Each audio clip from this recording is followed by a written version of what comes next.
done well, cities have the potential to create prospects for better quality of life, offer a path out of poverty, and act as drivers of economic and social progress.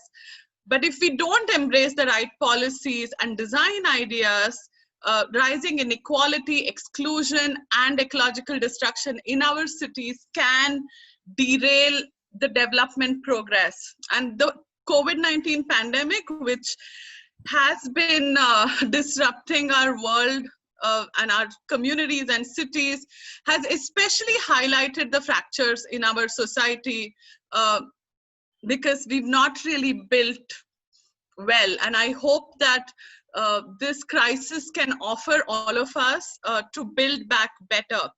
To ensure that cities are a platform for opportunities and improved quality of life for everyone, it is important for us to appreciate the concept of inclusion and sustainability in cities, is complex. It's multifaceted, and there are various diverse social, economic, and spatial issues that contribute to that. So in this session, in the next couple of days, we will actually crowdsource and co-create an index with all of you to highlight specific metrics and indicators to measure inclusion and sustainable development of urban planning and governance.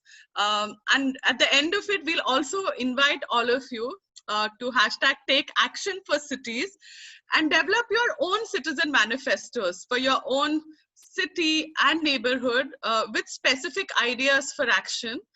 And we hope that this platform and network can drive tangible change within our cities and communities. So the goal is action. UN says that this is the decade of action, and we'd love to see that.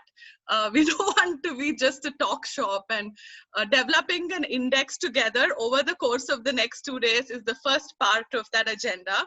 So I want to thank all of you for joining us in this grand vision. And today, before we start the proceedings, I am going to just read out the poll. Has it ended yet, Elsa? Do you want to read it out? 46 people who've taken the poll. I would request, there are just 3 questions. So please, if you can take the poll, that would be great. So it gives us a sense of who is in the room. Yes. So the questions we are asking is, how are you feeling? Who are you? And why this topic is important for you? So please answer those questions. And also feel free in the chat section to name yourself. So who you are, which organization you represent, and which location you're from, so that everybody knows who you are. We have people from all the continents except Antarctica, I think. So, yeah, so we're quite excited that this Urban Thinkers Campus generated a lot of interest. So I think 78% have taken the poll, so maybe we can end it for now. So, yeah. Also, read out if you want. I'm also sharing a hashtag that we're going to use today. Please feel free to live tweet us while we have these important conversations. It's hashtag #ACT4, number 4, that is my city, #ACT4 my city. And you can tag us on social media at UTC Mumbai, at the Urban Vision, at World Campaign. So I have shared those hashtags and the profile ID. So please share with us what you're thinking. And I'm just going to read out how all of you are feeling. 44% of you are feeling curious, 50% are excited, 4% are happy, 15% neutral. Wow. It's nice to have a happy and curious bunch with us. We have 30% students, 28% urban planners in the room, 15% civil society practitioners, 24% architects, 17% academic. And why is this topic important to you? Because you can apply it to your work, 44%, that's action right there. That's amazing. You're here to learn, 39%. I'm here to share my work. That's great. This is so exciting, and thank you all for joining us. Please share where you're from and what you do in the chat box so everybody can meet each other and maybe connect and collaborate on the Citizen Manifesto. So we're going to start today's proceedings with a keynote by Professor Angel Shu, who is an assistant professor of social science, environmental studies at Yale NUS College. Professor Shu is also the founder and director of the Data-Driven Environmental Policy Lab. She was also the lead author of the report on metrics for sustainable and inclusive cities. We are so thrilled to have you with us today, Dr. Shu, and we are so excited to hear more about the index that you'd already developed. I think it'll get our creative juices flowing as we all co-create index. Thanks so much for joining us, Professor Shu. Thank you so much, Prathama, and thank you, Elsa, as well, for the kind invitation to join this really exciting venture, this Urban Thinkers Campus. So I have a couple of slides that I'd like to share to just kick us off. So it says host disabled attendee screen sharing. Is it possible to share my screen? Okay. Tanya, can you give her sharing rights? Sure, Pratima. Yeah. Okay. I think it works now.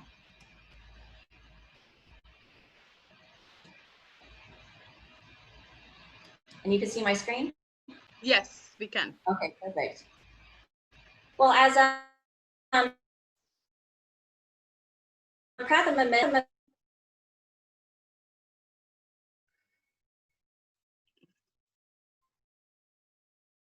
Angel, we can't hear you.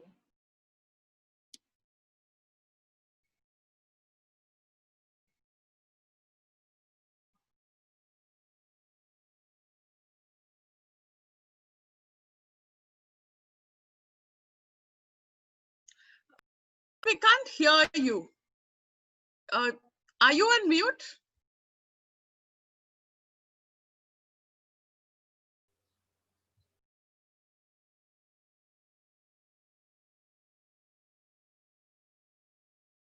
We're unable to hear you, Professor Shu. Can you unmute yourself?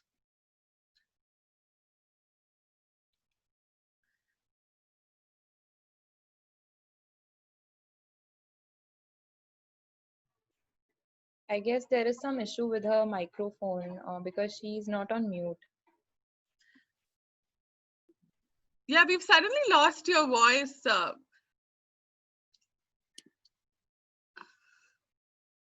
Angel, we can't hear you. Yeah.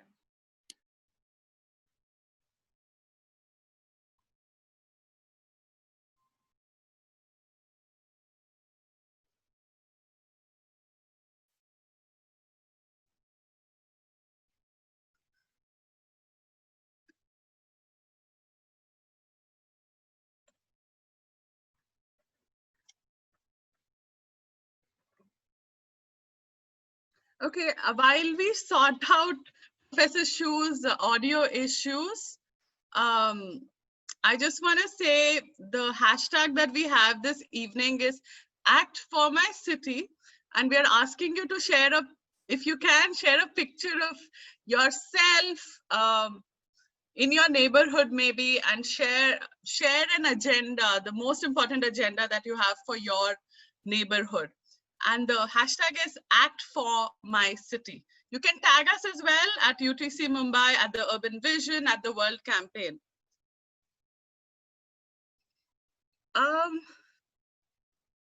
Professor Shu, do you want to log back, log out and log back in maybe? And maybe if you emailed your,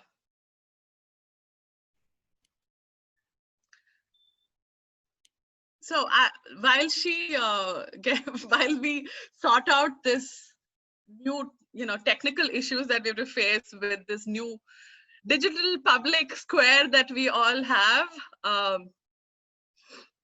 I want to say hello. We've got 80 people from all over the world joining us.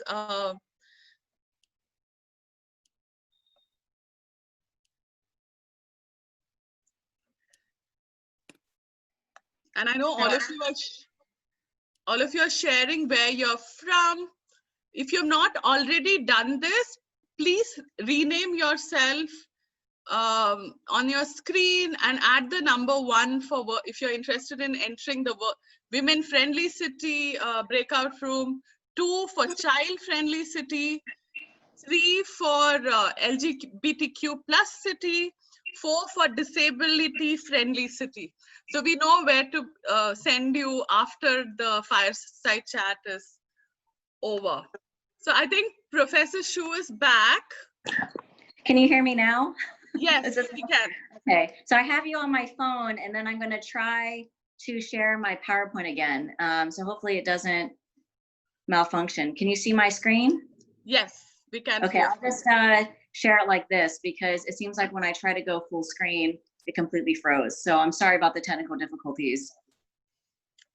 Okay, well, thank you so much, Prathama and Elsa, and apologies for the technical problems. I feel like you can practice these things a million times and then they always inevitably happen. So I appreciate everyone being patient with me and for giving me the opportunity to share the Urban Environment and Social Inclusion Index. And I just want to say that Prathama, you definitely gave us an incredibly ambitious charge to crowdsource and develop an index in 2 days, because this index took me over 2 years. So I just want to preface my presentation with that.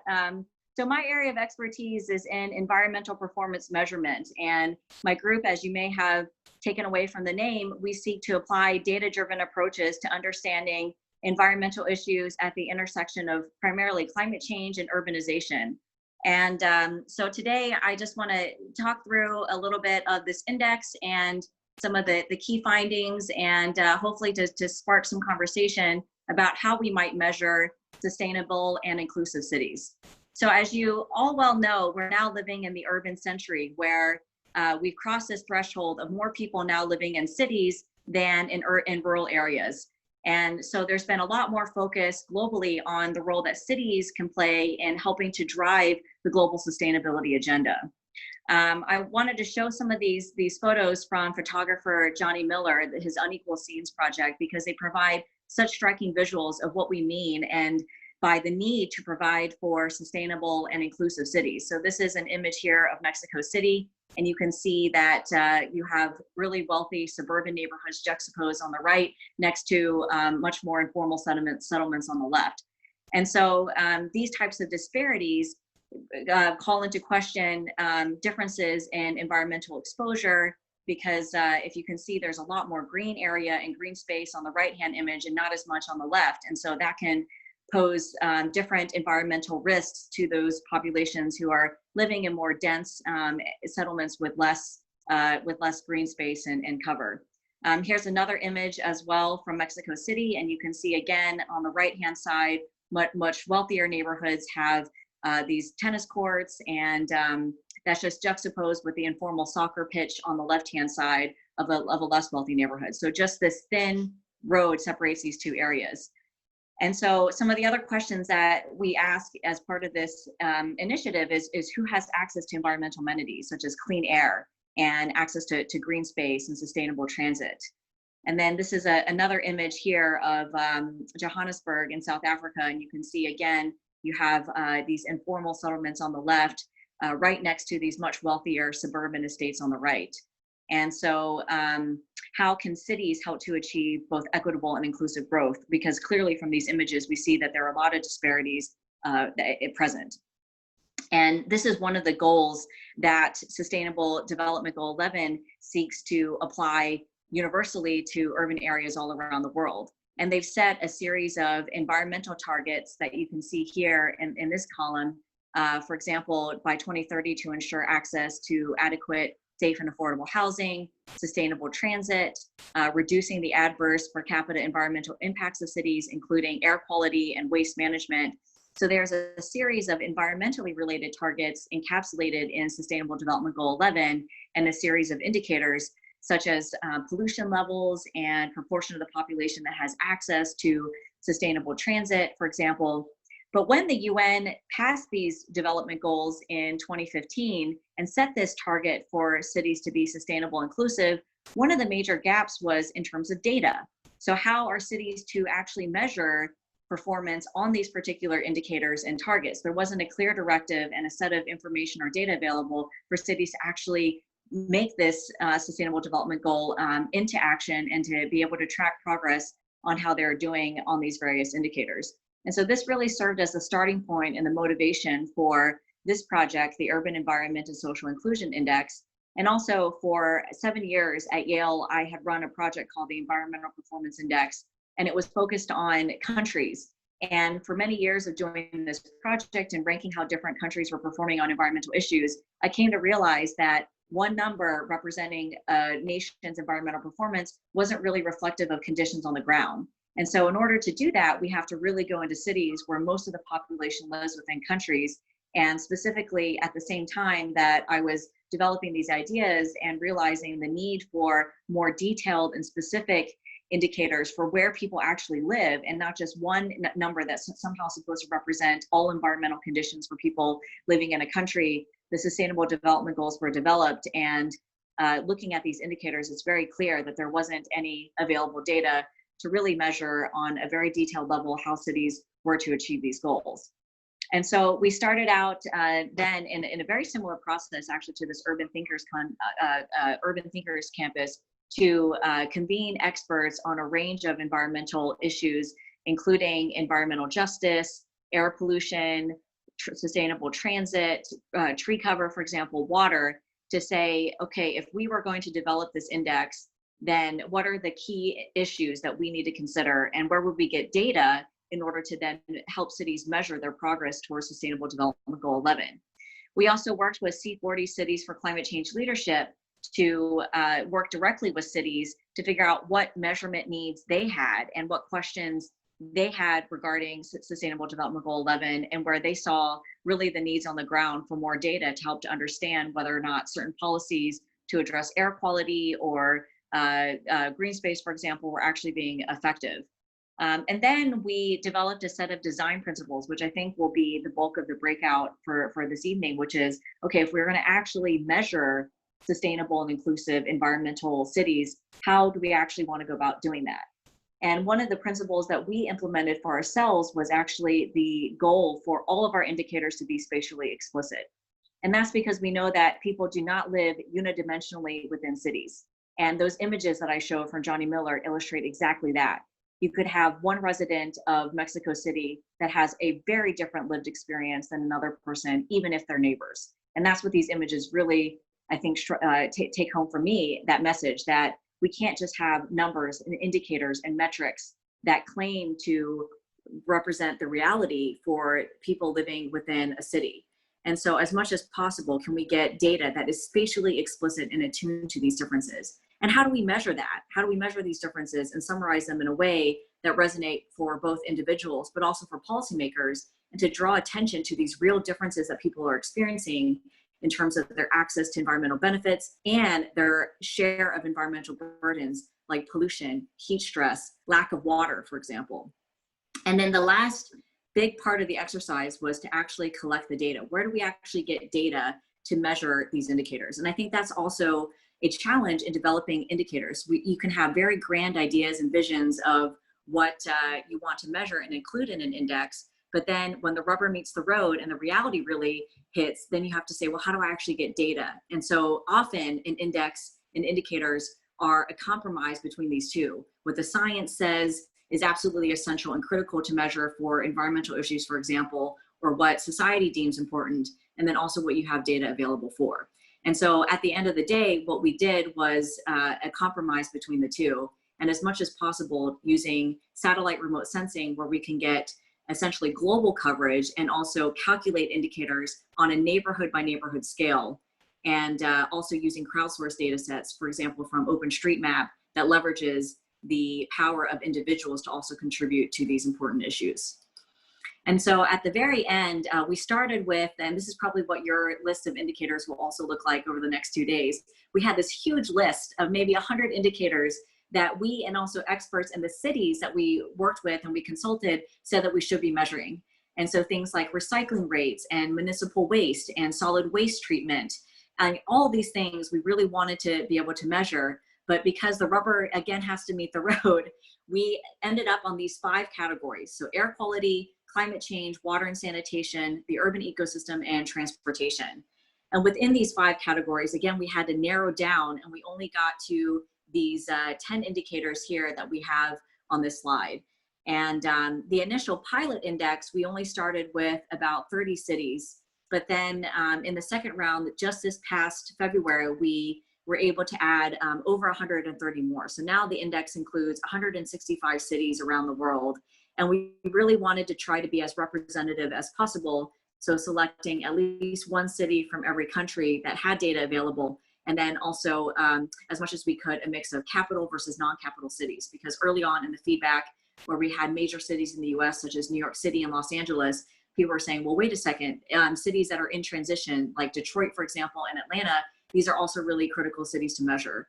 And then in the Global South, it was also very critical for us to try to have as much representation as possible, even though there were limits on socioeconomic data that we really needed to be able to measure social inclusion. And so I'll get to exactly how we did that. But essentially, for these indicators, we had to have neighborhood level population data and neighborhood level income data as well for our measure of inclusion. And so I'll talk in a second about how we actually developed that one measure and why we landed on just income. But it was basically the most common indicator that we could get to measure this dimension of inclusion.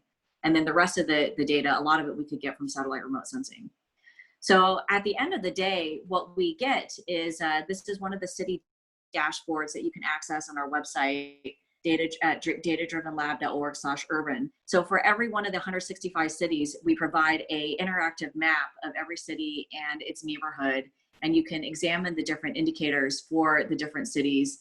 So income is shown here, but you can investigate the indicators for air quality, urban heat island, tree cover, public transit, for example. And so this diagram here on the right allows for a person to compare how each neighborhood compares according to the city average. And so you can see, oh, is my neighborhood actually better or worse than the city as a whole? And so this is an interactive dashboard that allows for both residents and policymakers to see how they perform on each one of these indicators on a neighborhood by neighborhood scale. And some of the data are quite telling. So this is a side-by-side comparison of Los Angeles, and I have income on the left per capita, and then on the right, tree cover per capita. So you can see that the darkest green neighborhoods on the left correspond to those with the highest levels of income per capita. So this dark green neighborhood here corresponds to about $100,000 per person. And then if we look over here on the right, you can see that that corresponds to very high levels of tree cover per capita. This is square meters per person, but you could also look at this indicator in terms of percentage. So this is actually 70% tree cover. So 70% of this neighborhood has access to tree cover. At the same time, these blue neighborhoods here on the left have only about a third of the income per capita, so about $30,000 per person. And then on the right, they actually have less than 5% tree cover. And so that's a huge difference, 70% versus 5. And you can see that there are these patterns right along income lines. And so you can see here a much clearer detailed map. This is a Census Dot Map here. And so these blue dots, these neighborhoods here correspond to those with the highest levels of tree cover. And then the yellow and the red are those with, in some cases, less than $20,000 per capita. And so it's really quite telling. And so our dashboard and the website allows for these very detailed side-by-side comparisons. So how do we actually measure inclusion? So this is a really tricky concept and tricky part of the index that took us almost a year of many consultations with different scholars and experts and city planners on what does inclusivity really mean. And so we came across a lot of literature from John Rawls' philosophy of distributive justice. We talked about equality and inequality. But at the end of the day, we had to be able to measure it for our index. And so there are many different dimensions. Just as Prathama said, it's a very multifaceted concept, and it's incredibly difficult to measure. And if you ask and survey everyone here on this webinar, they probably would have a different idea of what inclusion really means. And so for us, we landed on the concept of distributive justice. So making sure that everybody living within an urban area has access to the same tree cover, access to the same clean air, and at the same time, also equally share the burden of urban heat stress and pollution, for example. And so we applied a concept from economics. If you're familiar with the Gini coefficient or a Lorentz curve, for example, that's how countries measure the distribution of income within its borders, so income inequality. And so you can see that if income is equally distributed across a country or a city, then it would fall along this line of equality here. But then if it's not equal, it would fall below this 45-degree line of equality here. And so we adopted the same principle, but for environmental indicators. And so if the indicator falls across the population below this line of 45 degrees, then the burden is placed on poor populations if it's above the line, and on wealthier populations if it's below the line. So in this way, we can look at the distribution of pollution across different neighborhoods and summarize it for a city, and also understand whether or not poorer populations or wealthier populations are disproportionately burdened by these different indicators. And so here's a look at what some of these curves look like for urban heat. I think one of the curves that was the most surprising is Copenhagen here. If you can see where I'm circling, Copenhagen has this blue line that's way above the line of equality. And so what this means is that income is relatively equally and evenly distributed in yellow in Copenhagen, but urban heat is not. The burden is being placed disproportionately on poorer populations. And so when I showed this to policymakers in Copenhagen, they were completely shocked. They're known for being a global leader in environmental sustainability, and they had no idea that they were burdening poor populations, poor neighborhoods within their city with urban heat. And that's due to the unequal and inequitable distribution of primarily tree cover and green space within their city. And so this gives you a sense of how you can go city by city and actually make these kinds of comparisons.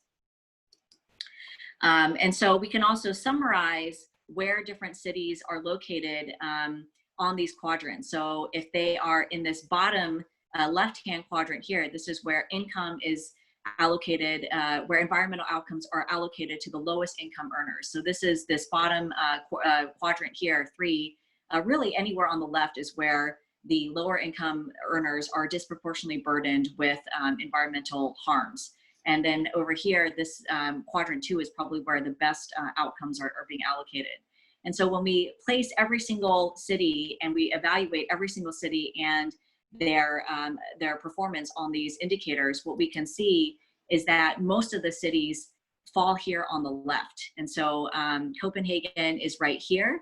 And then you can see Anchorage, Wellington, New Zealand, Ottawa. These are all cities where actually they perform quite well on our environmental indicators, but then their placement on the left side of this graph indicates that they're not actually providing these environmental benefits evenly to all of their residents. And so this was a striking finding that we found by summarizing the data and developing these indicators. And so presenting this, I think cities are always really surprised at how poorly some of the environmental leaders that they look to are actually doing. So this suggests that a lot of cities have a lot more room to go when it comes to providing environmental benefits equally and also distributing the environmental burdens equally to cities. So what this shows is that actually most cities are failing on Sustainable Development Goal 11. They're not providing sustainable and inclusive cities for all residents. And so the benefits are primarily benefiting higher income populations.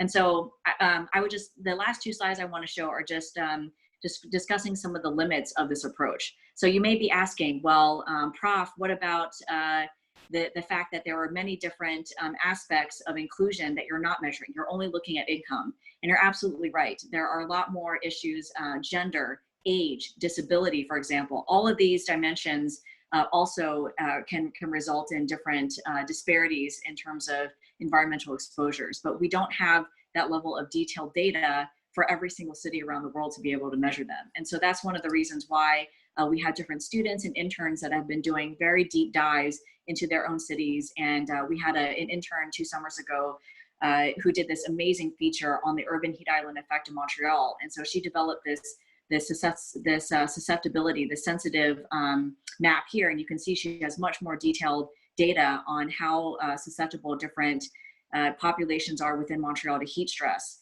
And then she went and interviewed different residents about the urban heat island effect and about climate change. And so it has these really great sound clips and sound bites. And so she's able to get a much more detailed look at how the urban heat island effect affects people on the ground. And so that can give a much deeper dive where the data only says, okay, there's a problem here and there's an inequality in the distribution. And then most recently, we just completed a study looking at all US cities where race is a very important issue in cities with the Black Lives Matters movement. And I'm sure you've heard of these different protests all in US cities. And so we were also interested in how urban heat can affect different racial and ethnic populations differently. So this is actually a map of my hometown of Greenville, South Carolina, where I was born and I lived for 18 years. And what you can see is that the hottest areas of the city in the dark orange and red also happen to overlap with those census tracts that have the highest percentage of Black population, and also the poorest populations over here on the right in dark blue. And so this is, we're seeing these patterns all across cities in the United States. And so this is what we're able to do with this very high resolution and detailed data, but we need to calculate it. I mean, I think for too long in the UN and a lot of these statistical agencies, the data are so highly aggregated, they only provide one number, if at all, for the entire city, and it's just simply not adequate. And so that's the reason why we really wanted to provide this Urban Environment and Social Inclusion Index, to provide a more detailed look at how these issues are actually affecting different populations in different ways, so that we can then communicate to policymakers to say, hey, there are real differences, there are problems here. Okay, so I know that was a lot, and so I just wanted to leave my email address and my Twitter and our lab's research page, so you can follow up with me for any questions. But I really look forward to the rest of the session and to hearing more from you about whether or not this data and this index resonates with what you're experiencing in your cities. So thank you so much.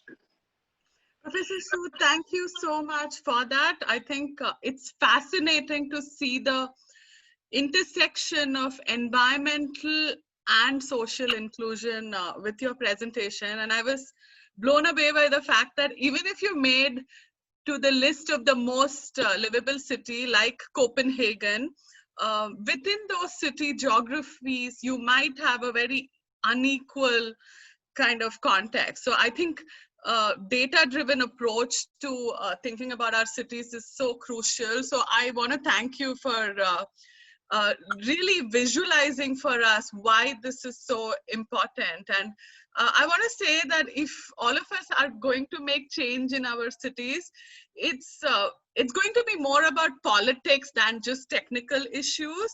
And you know, that's the goal of this Urban Thinkers Campus. We are calling it the Citizen Action Lab. I want to clarify that we are not going to ask all of you to, in detail, develop your own indicators. There's just an amazing body of work on indicators for an inclusive and safe city. So we're going to try to crowdsource some of them, and we have a series of experts and stakeholders who are going to participate in the next couple of days, who will share their indexes as well. So we'll use those indicators. We would also love to invite you to share and co-create your own ideas for metrics for inclusive and safe city. The most important outcome that we'd like out of this lab is for you to develop your own citizen manifesto for action based on these metrics.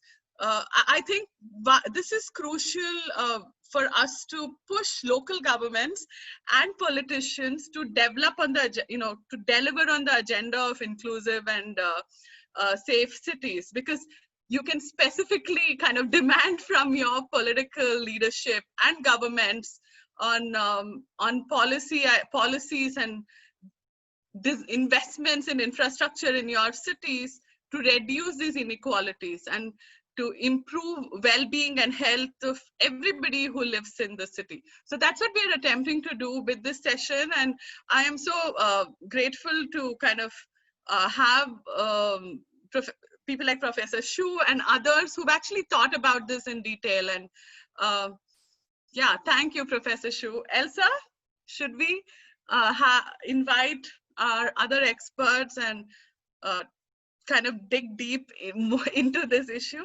Yes. So first up, we have Professor Ms. Debalina Kundu. She's from the National Institute of Urban Affairs. She's also the international co-investigator and in-country lead investigator for India Center for Sustainable, Healthy and Learning Cities and Neighborhoods. We're really looking forward to hearing from her because they recently launched their own livability index under NIUA. And she's been doing a lot of work on child-friendly cities as well.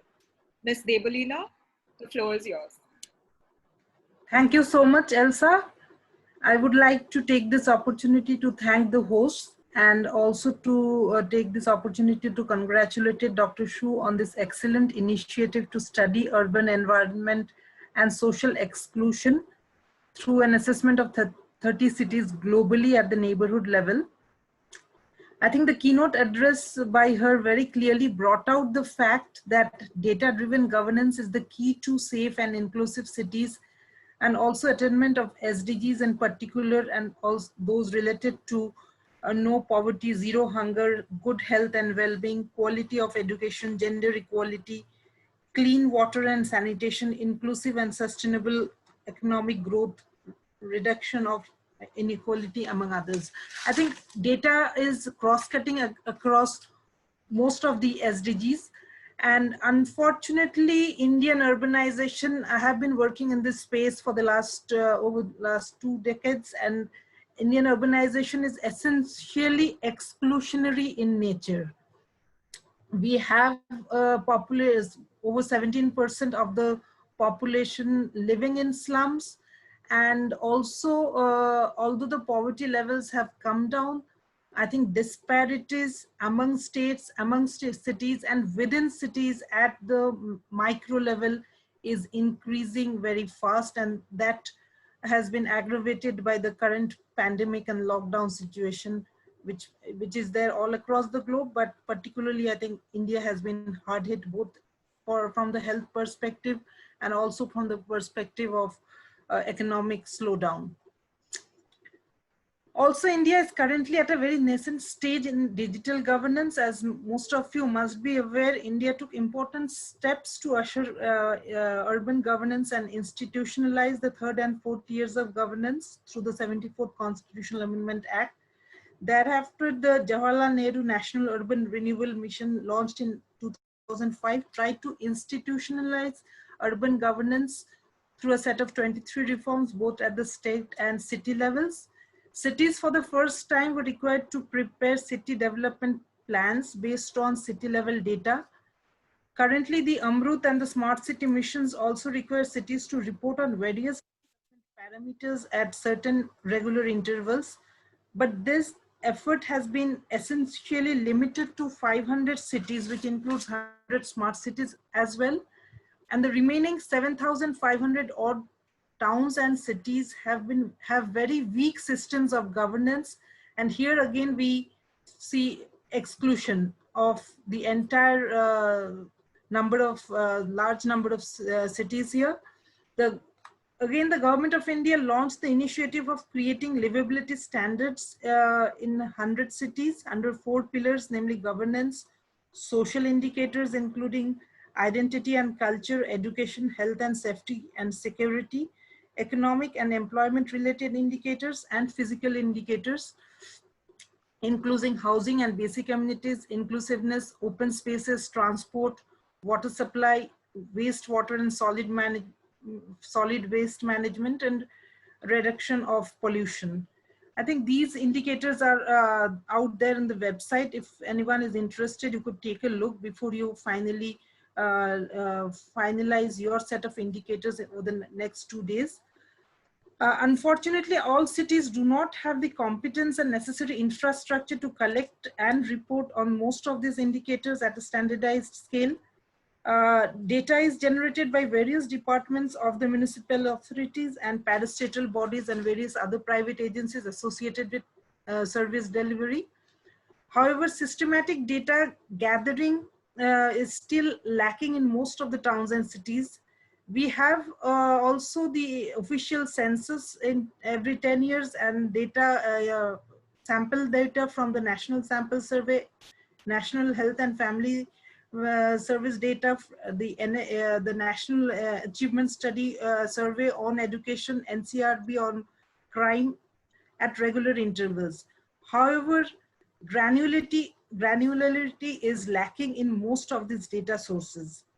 Also, disaggregated analysis at the city level by migrant, non-migrant, poor, non-poor, slum, non-slum is severely lacking.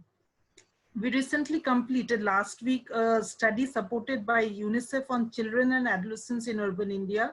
The report, if anyone is interested, it's there on the website. We looked at the scale and deprivation of children across urban India on various parameters of health, education, employment, crime and violence, WASH, as well as nutrition. The most important challenge we faced was with regard to granularity of data. Also, open data or big data is increasingly being used globally for evidence-based planning. However, such initiatives are still at a nascent stage in India, and it's more localized in cities or agencies which have the competence and appetite for such data-driven governance.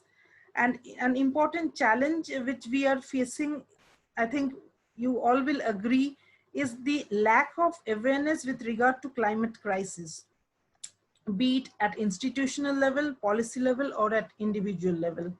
And I think one of the challenges that Dr. Shu faced while she did her assessment on Indian cities, I was glancing at her report where I found 2 cities, Delhi and Bangalore, were taken up.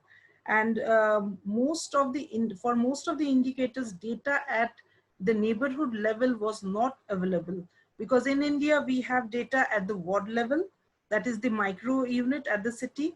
And beyond that, for my project also, about which Pratima did mention initially while she was introducing me, we do not have data at the neighborhood level. So, and at the ward level, data is quite scant, and that too available after 10 years.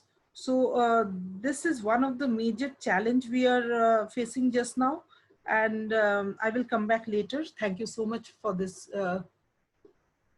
Thank you, Professor Kundu. This was really great in response to that amazing presentation that Professor Su, showed us. So yes, we have, 2 years of her work went into creating the index, but if you don't have data at the neighborhood level, at the city level, at the granularity level, it's really hard to measure any kind of performance for governance purposes. So I would like to now invite Carme Gaul to share her work. Carme is the director of the Catalan Agency for Cooperation and Development, and they've done some amazing work in Barcelona. Carme, over to you.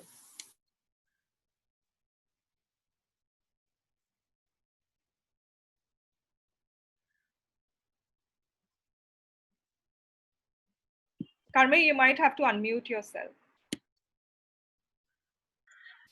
Sorry. Okay. Very nice to be here. Happy to see you, see all of you. Pratima and Elsa, you've been great, just like boiling ideas. And now we are coming to some place. No, I think that's going to be fantastic, today's work.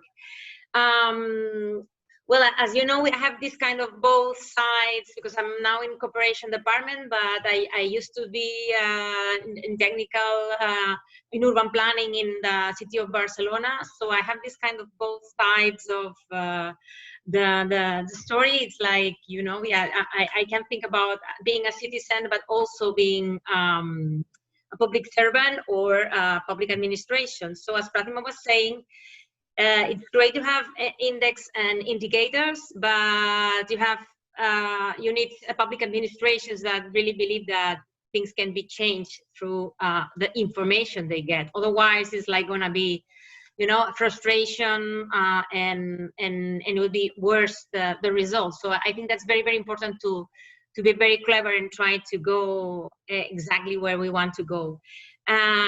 In this sense, just wanted to say that community-driven development, I think that's very, very important, that it has a tremendous potential for sustainable change. Our cities must, we have already said, become safer, equitable, and healthier, livable and resilient. But in front of the lack of improvements or the inability of our public administrations to tackle those challenges, how do we create this framework for a livable city manifesto that includes all the voices?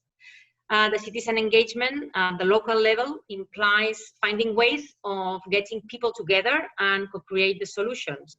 But that's not easy, because we have communities that have a local knowledge. They know perfectly, better than anyone else, the specific needs, the sensitivities, the sets and limitations of each particular area, and the viable solutions. But to own that process, that is the only way that makes sustainable the long term. So so when local residents play a major role in their own development planning, they share the sense of ownership and the accountability, which makes the collective work towards a common goal more fruitful and successful.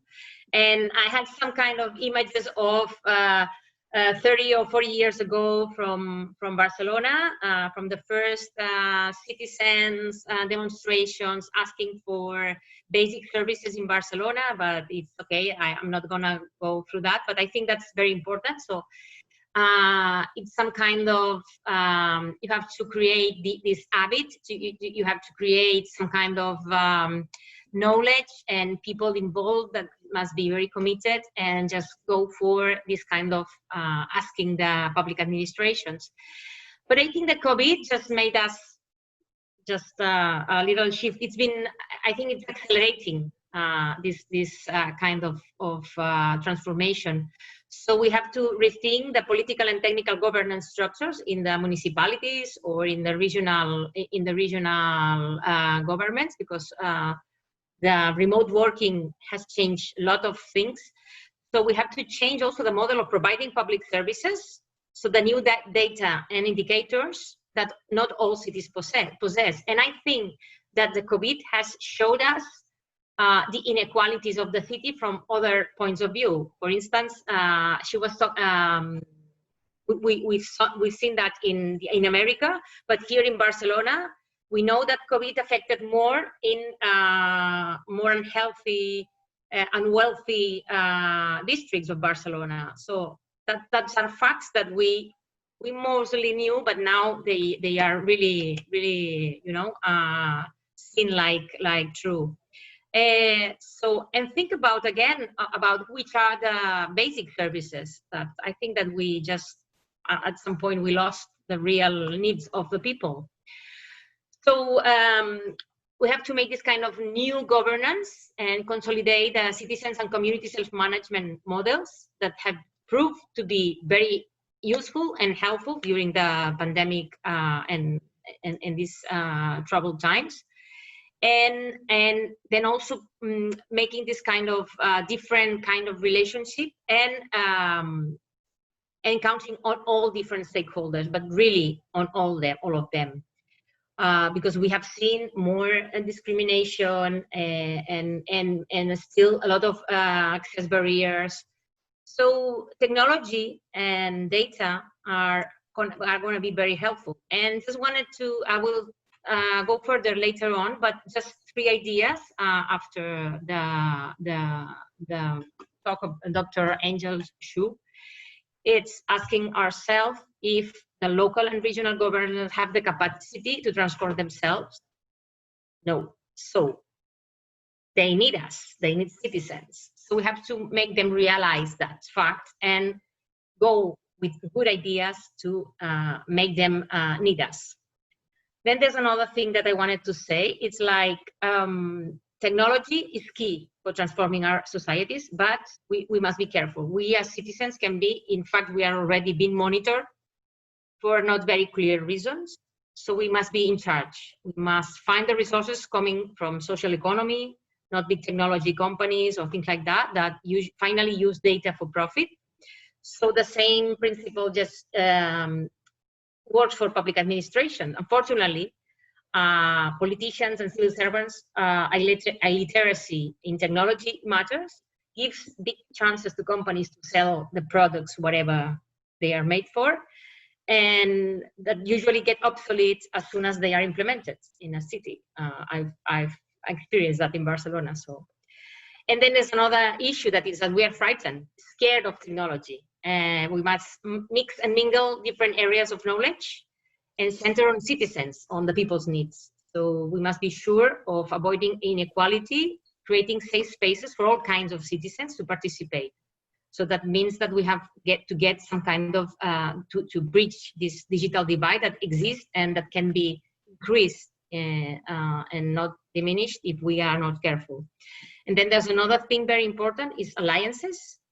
And then data, I think that very, very important, it's been already said, is that segmentation and also standardization. Who decides which data we collect, who does collect them, how do we use it? So that's our things that I would like to introduce to the conversation.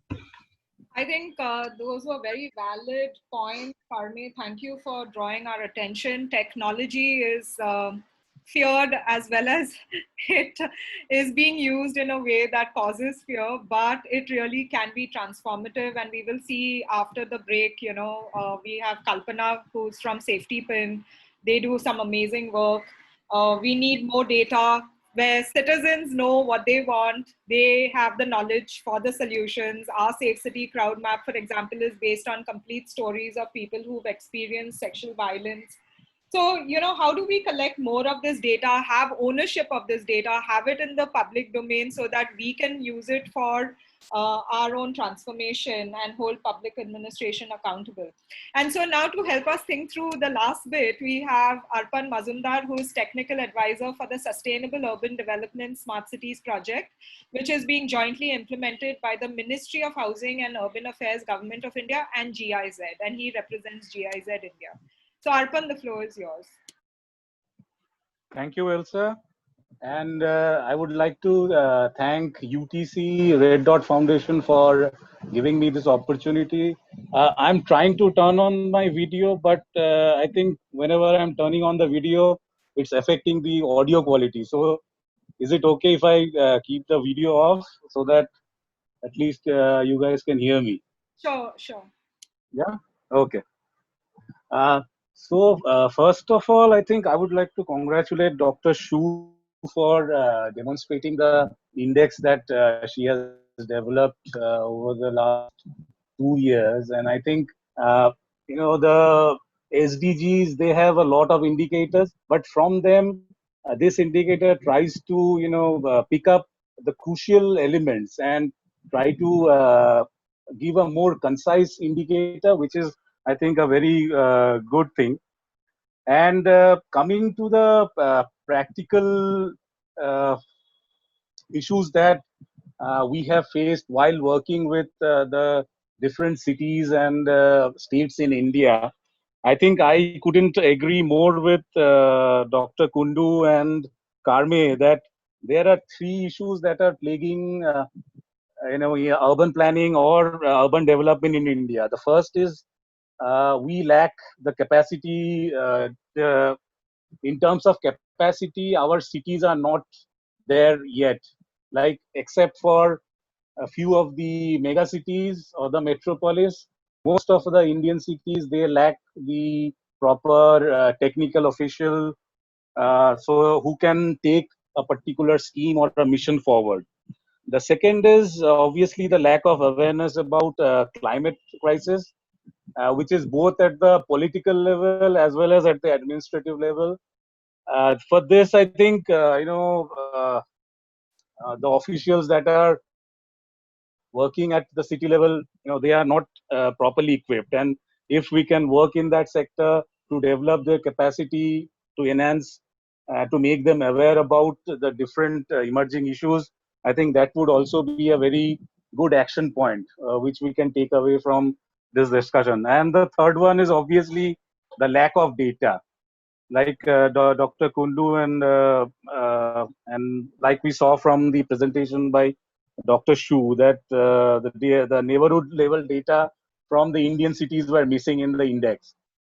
So I think the lack of data, but it's very surprising that sometimes we say that it is the lack of data, but most of the times when we interact with the city level, we realize that each of these departments have their own set of data which they are not going to share. So I think there are lots of urban planners and architects here, so they would agree with me where they have definitely faced this situation where when we go to the water department to ask for the water network map, they would say that it is not there, or we only have a printout, we can't give you soft copy, but the same data is definitely available with them.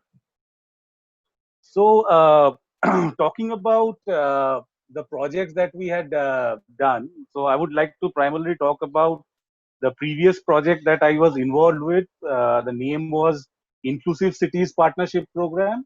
And I would like to share some of our experience from the state of Odisha, which is in the eastern part of India.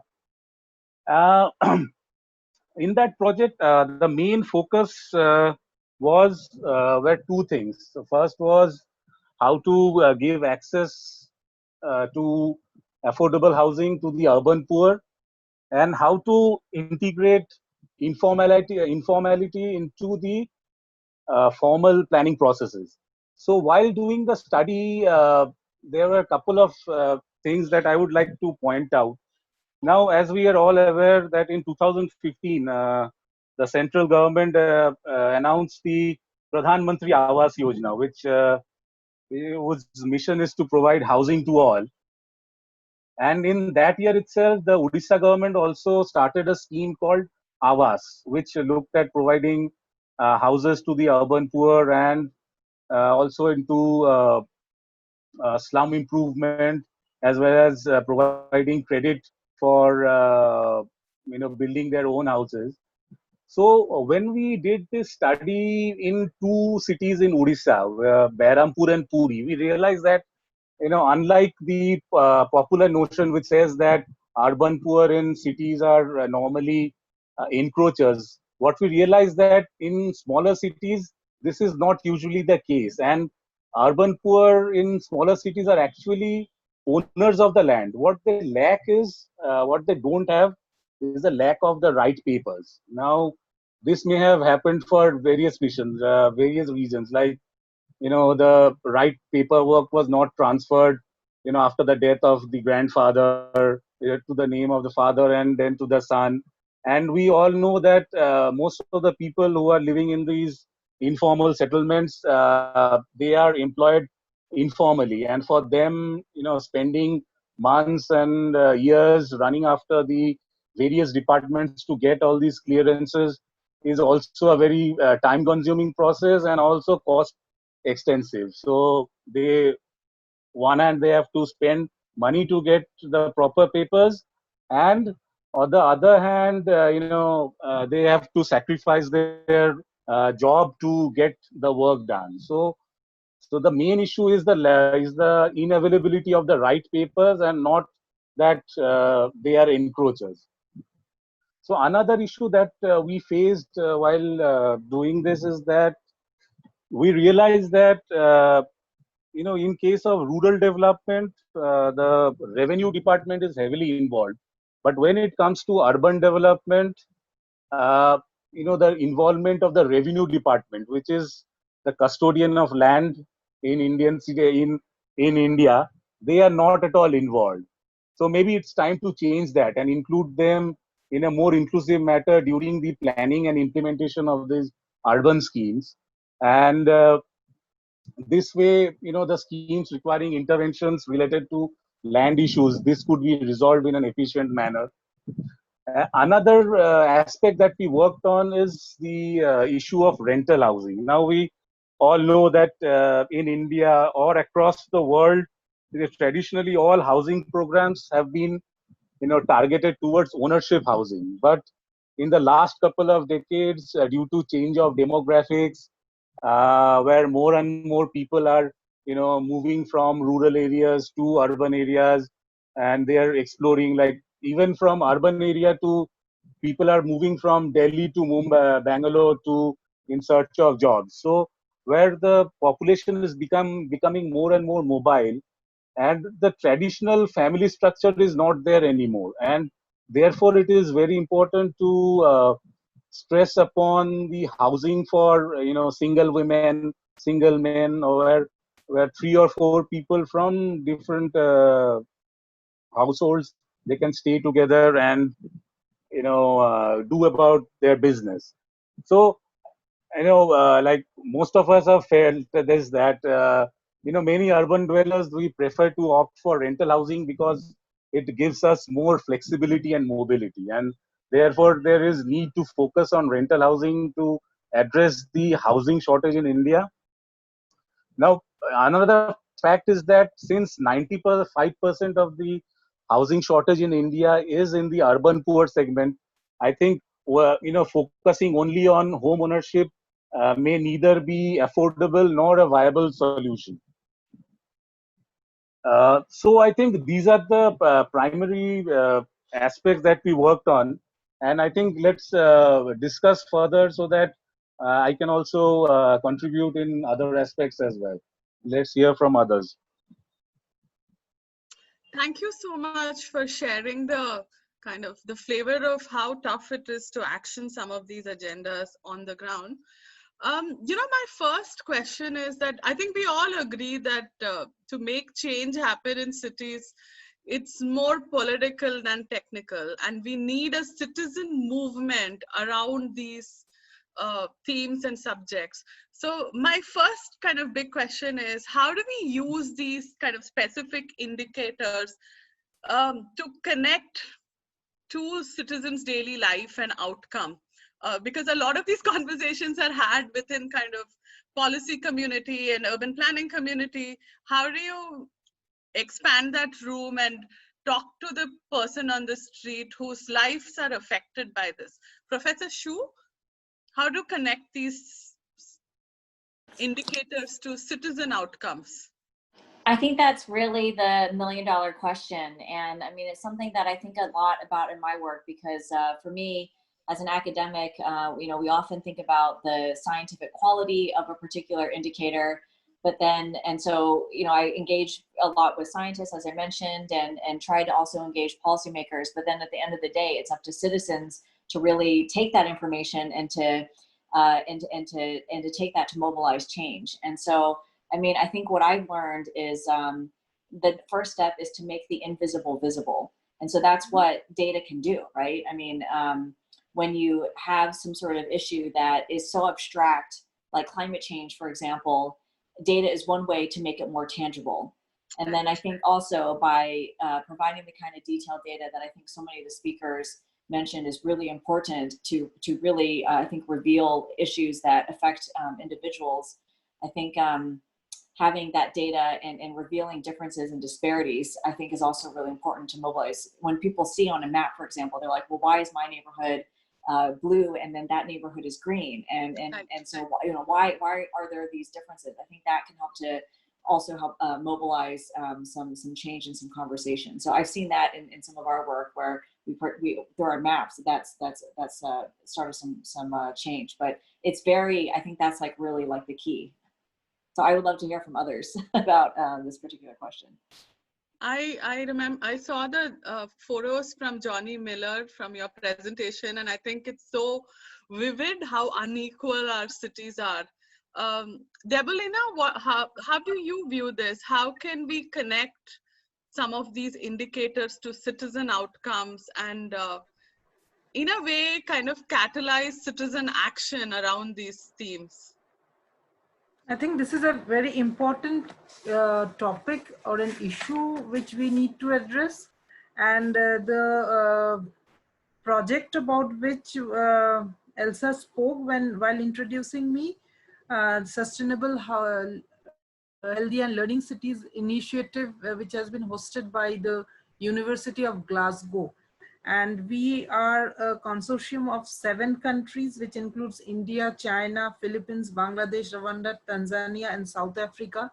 So 2 cities among each of these countries, which means 14 cities. And we are looking at trying to really assess this question. How do we connect the citizens and see while building inclusive cities, whether we are taking into cognizance the voices from all across different types of neighborhoods. So this initiative, this research was supposed to take place this year, but because of the pandemic, maybe next year after things normalize, we'll be taking up this piece of research where we are looking at least 200 households across different neighborhoods. So in each city, at least 1,000 households will be surveyed to really understand what do they think about inclusivity, and also how do we connect the current problems with the facilities which are being provided at the city level. So once we have the research outputs, I think it will be very important to see how across various continents the same issues are addressed through a questionnaire which is standardized across all cities. Thank you. Carme, I remember hanging out with you in Barcelona, and that city really demonstrates that citizen is the most important political office, and a lot of the transformation in your city has been citizen-led. What can all of us learn from you? Well, still many things should be done there in that sense, but I just wanted to say something that very simple. Is like start small. You have to say where's a community that you know that there's some kind of concern, some kind of extra feeling of some people just talking about that, some you know, some newspapers talking about that issue. You go there. You have people just that would be, you know, they have an issue that's worrying them, and work on that. And I think that's the way to create a kind of community involved in some kind of long-term decisions and improving their lives and their neighbors' lives. And I just wanted to talk about 2 or 3 different initiatives that happen in Barcelona. One is the I am a little bit crazy about this, while everybody looks at me like a little strange, but I think the pandemic showed that the makers world is doing a lot of things. They are just very socially thinking, and they are prepared to use technology usually. So you have to get together with them, with the makers, with the techies, with universities that are just trying to do this kind of, you know, solving challenges and, you know, this kind of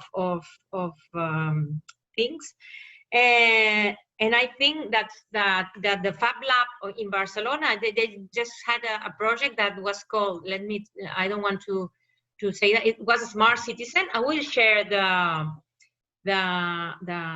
link, okay, and because they just made in a square in Barcelona, very crowded at night, very loud, you know, a lot of tourists, a lot of people just having fun in the night, so people couldn't sleep. They just decided to give to some of the neighbors, you know, a small tricky thing that could just track the sound that was there. And then they got together several times during a year and then came up with those data and went to the city council. So the city council had to do something because they could realize and tell truly with data that there was a problem with noise. So, you know, it was like very bottom up, very simple. It was made using this kind of easy technologies, you know, that there are these kind of labs are just everywhere right now. So I think that's a very good starting point. And then you get put together people, technological people with some businessmen, with a woman that has 3 children and has difficulty to pass through I don't know what. I mean, you can mix a lot of different people, but just have the same issue in their mind. So from there you create that kind of community, and that's then if other part of the city sees that has a result, then they say, hey, we want that. So I think it's much better to be, you go slowly, and you create something there. Otherwise it's like blow up and disappear. So sometimes it happens that in participatory processes, I've been in urban planning for many years, it's like finally people get tired because nothing happens at the end. So, but if you start, it's you who's starting. It's not the city council that's telling you, we want to do that. No, it's me that's telling you, what do you have to do? I think it's very, very important to change this kind of mind. And there's another issue that Dr. Angel Shu just highlighted, and I think it's very important, is that communication. So it's how do we give the data and how do we explain? Because it's very clear. If you have, I don't know how many people dying because of air pollution, and where does that air pollution is happening, then people understand. And it's like, the hospital clinic, the hospital in Barcelona has been using the data just to diminish the number of people dying during the pandemic. It's been amazing because they collected all the data of the people that were in the hospital, and they knew when some, ratio of, I don't know what was going up or down. That means that in 2 days, he's gonna be worse than they acted before. So it's like, it's been really, really amazing. I can also share the information about that. So I think that the problem is that there are so many things going on, but they are very, it's like everyone is working not together. So I think it's very important, this kind of, what you were saying, crowdsourcing and trying to expand really all together. So I'll leave it here because I have other possible. Yeah, please share that in the chat so we all can see it. I agree with you. I think visualizing the data and how it impacts citizen is crucial. And the other big point that you made with is citizen action. And I encourage all of you in the room to think about your own actions. It can be small scale. That small scale change can really drive long-term impact within your city, because the best form of activism is getting things done on the ground, whether it is fixing your neighborhood streets or making that playground in your community more safe. And I think that was the action that Carme spoke about in Barcelona that led to it being one of the most beautiful, vibrant, diverse city. Arpan, we've seen participatory procedures, especially in the smart city programming in India. Are you seeing some of those citizen engagement campaigns linking to citizen outcomes, like Professor Shu and Carme have outlined? Yeah, like in the 3 cities that we are currently working on, Kochi, Coimbatore and Bhubaneswar. So in Kochi, we have attempted this participatory approach of planning, where last year we organized a chain of events over a period of 6 months, which is called Inte Kochi. And I think my colleague Sahil would give more details tomorrow. If people are interested, they can join the session and listen more from him. So in this Inte Kochi event, we tried to, we brought in experts. Of course, we brought in sector experts. We brought in international experts.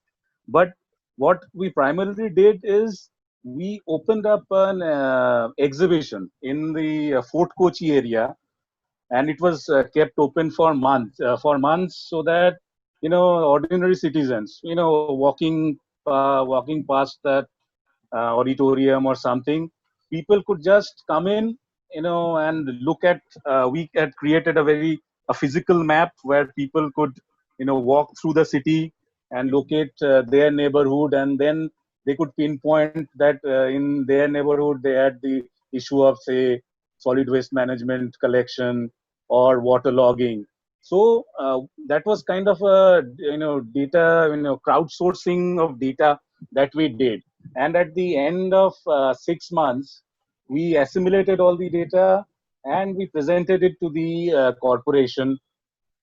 And now we are thinking of taking this even further by doing some urban design competition where we are inviting, competent firms from all over the world to, participate and give solution in some of the key challenges that the citizens of Kochi are facing. So I think this was a very, nice initiative that we did under our project. But unfortunately, these kind of activities also depends on the, the psyche or the local citizens. So what we did in Kochi might not happen in some city in say Bihar or Uttar Pradesh. So the awareness of the citizens and to be vocal about the issues that they are facing, that is also another crucial thing that we need to imbibe in our citizens, that we should tell our citizens that your responsibility is not just to vote but also to be vocal about what are the issues that you are facing, and the city authority or the state, they are liable to listen to you. But I think we need to inculcate that spirit in our citizens. Yeah. I think you're very right, Arpan, and thank you everyone for sharing such, detailed examples from your work. It's lots to think of. But I'm wondering, COVID-19 has put us all at home in a way. We are all privileged that we can log in over here. But in a way, it's making us feel comfortable with the technology, and it's forcing us to try out and experiment new forms of technology. Do you think this is the time to push for maybe some of that tech to capture citizen crowdsourced data and have it in the open domain? Because if you really want neighborhood level data, you want disaggregated data, you want to make the invisible visible, we need it to come from people on the ground, and we can do that. So, and I'm sure, Dr. Su, from, from your experience at the data-driven lab, all data sets in bulk would be definitely useful. I really enjoyed watching my friend Johnny Miller's pictures over there. Earlier this year, before the lockdown, we actually showed his pictures of Mumbai at one of Mumbai's premier cultural fest, the Kala Ghoda Fest, to show and spark a discussion on equality, because visualization of this data in whatever form is so important to spark that conversation. Karmi, would you like to comment on digitization and data? I know you mentioned that there's fear also in using tech, but is there an opportunity here? Karma, you were asking me. Yes. You were asking, yeah, okay. I just lost for a moment. Just I was thinking about, I'll tell you some initiatives that are just growing in Barcelona, because they just are seeing the need of this kind of mixture of innovation, urban transformation, and citizens, and community and communities inside. So there's a kind of organization that's like, I think that somebody in the chat just was talking about universities. I think that's very, very, very relevant. It's like, what are they doing? What the knowledge that we are getting in universities is being used for real life. I mean, it's like we have to start thinking on the SDGs, way of thinking. Otherwise, we are just like, siloed in our kind of knowledge area, and that's not anymore useful. We've seen it again. The pandemic is helping us to see this kind of need of mobilizing everyone to go forward. And there's a kind of foundation that's universities, city council, and some companies, I think, that's called Bit Habitat. That they are just asking for initiatives for a safer, resilient, and sustainable city. And they talk about urban innovation platform, co-creation, transformation, disclosure, education. So these are like the where do we have to work, just in order to go to break those differences and to make people capable to get in. And I think that's that we are really concerned on how do we go ahead and make this kind of mixture. And I think that's just another concept that we should insert in the conversation, is the resilience of the cities. And the resilience is not only about crisis or big events, big health events, or big climate events. I think it's also a social issue. So if you get this kind of getting together and thinking, I think the pandemic again helped us to think more about how do we get the food, how do we get health services if we have to be locked down.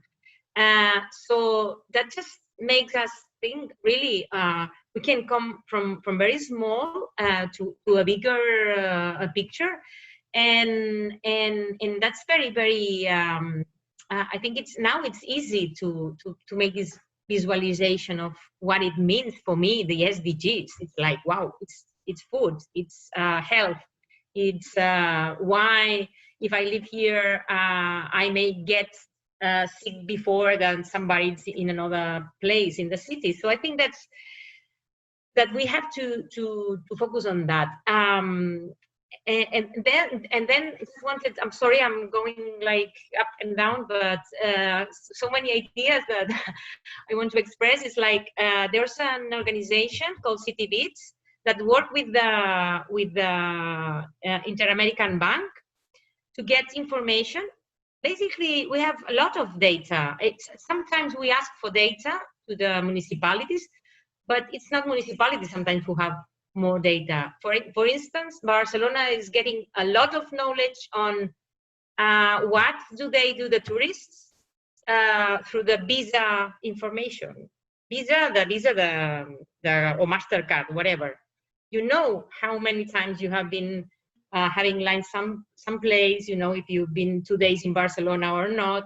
So there's so many information that's been used for commercial uses that we should try to recover. And then the City Beats, they had to implement a page that's also available in internet on listening and in understanding the categories of information in relation to civic needs, dignity, trust, security, and visibility through the pandemic in the Caribbean and Latin America. So it's very, very important, and you can track hate or accessibility issues through the Twitter or Facebook, or there's a lot of information, so we can easily get to have quite a good idea of what's going on. And there's a lot of people, just innovation hubs and things like that can get the information and make it open. That the open data must be an obligation of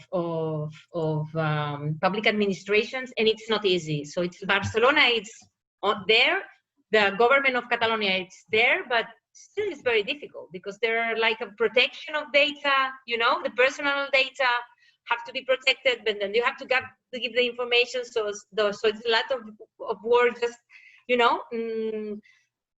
it's not easy to get all the information. And I agree so much with Arpan about the question of, you go to water and they don't want to give you the data, and you go to urban planning and they say, no, that's not for you to use. So it's like crazy. It's so stupid, and we are not, the citizens are not made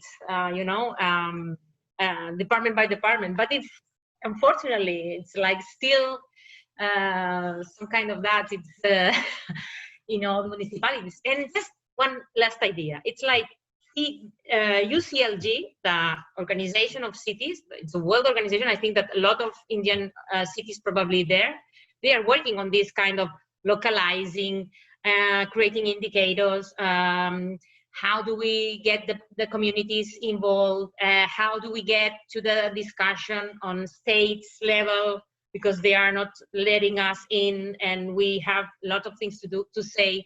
I think that's also a good partner that we could find.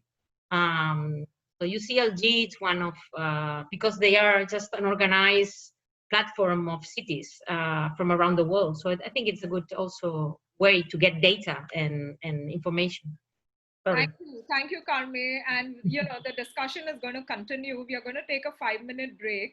But before that, please.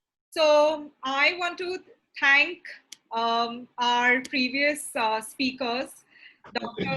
Chu, for that wonderful keynote. It really set everything in context. And then, of course, Professor Debolina Kundu, Carme Gol, and Arpan Mazumdar for responding and sharing some of the practical work from a macro level in a way to help us understand the challenges, but also the opportunities. And now it is my pleasure to, introduce some amazing experts that we have. We are deep diving into the specific aspects of what make cities safe and inclusive from a lived experience. And so for the first topic, we have Kalpana Vishwanath, who is the founder and co-founder and CEO of Safety Pin, and her colleague Ritvi Mandal, who actually is the driver behind their index. So Kalpana, over to you. Thank you, Elsa. Thank you, Pratima. And this has been a very nice session so far. I've really enjoyed hearing from all the experts. And I think, Riti will, if you can start sharing the slides, I'll just start off. I think the issue with an index or a set of indicators, and I prefer that use the term indicators rather than an index, because what indexes do, like the Economist index, it is a bit, I feel, it's a sensational thing. You put out, you say, this is number 1, that is number 100, or the Thomson Reuters index on which showed Delhi as the 2nd most unsafe city in the world, like more unsafe than Syria and Afghanistan and stuff, So I think it doesn't bring out the nuances of the reality, of the actual, what people experience on the ground. And therefore, and also it sort of makes it static. It makes it like, this is it. And, Sweden will remain number 1 and Afghanistan will remain number, 200. But actually, we know cities are dynamic spaces. We know cities are constantly changing. And so how do we measure not just the key parameters, but how do we measure change? And I think that's where the points that were brought up in the initial discussion about citizen involvement, about getting data from the ground, makes any set of indicators or indices more dynamic and more real for the people who live in that city. So I think what we've done in Safety Pin, because Safety Pin has been working on measurement over the past, what we do is we try and measure through key parameters, which are both physical infrastructure as well as the social environment, because we know that it's not just the physical infrastructure that makes you safe, it's the nature of the public space that makes you feel safe or not as a woman in a city. So we've put together a set of indicators about which elements actually are more sort of which have an impact on the way that women experience a city, one, on the way that they are able to move around, and thirdly, on the way that they are able to shape the city. And I think these are the key elements which we need to look into. And so we have 4 broad areas that we have identified as parameters that we need to look at when we look at safety or inclusion, gender inclusive, gender responsive cities or public spaces, what are the key elements that we have to look at? And I think that is what we are trying to do. Riti, are you sharing the slides? I can't share the slide. I sent out a message to Kajal, but I don't know whether she has seen it. Try now. Yeah. Right. So, so basically, I think our aim is not to set a kind of a static set of indicators, but to begin the conversation around what do we need to measure? Because we know we need to measure.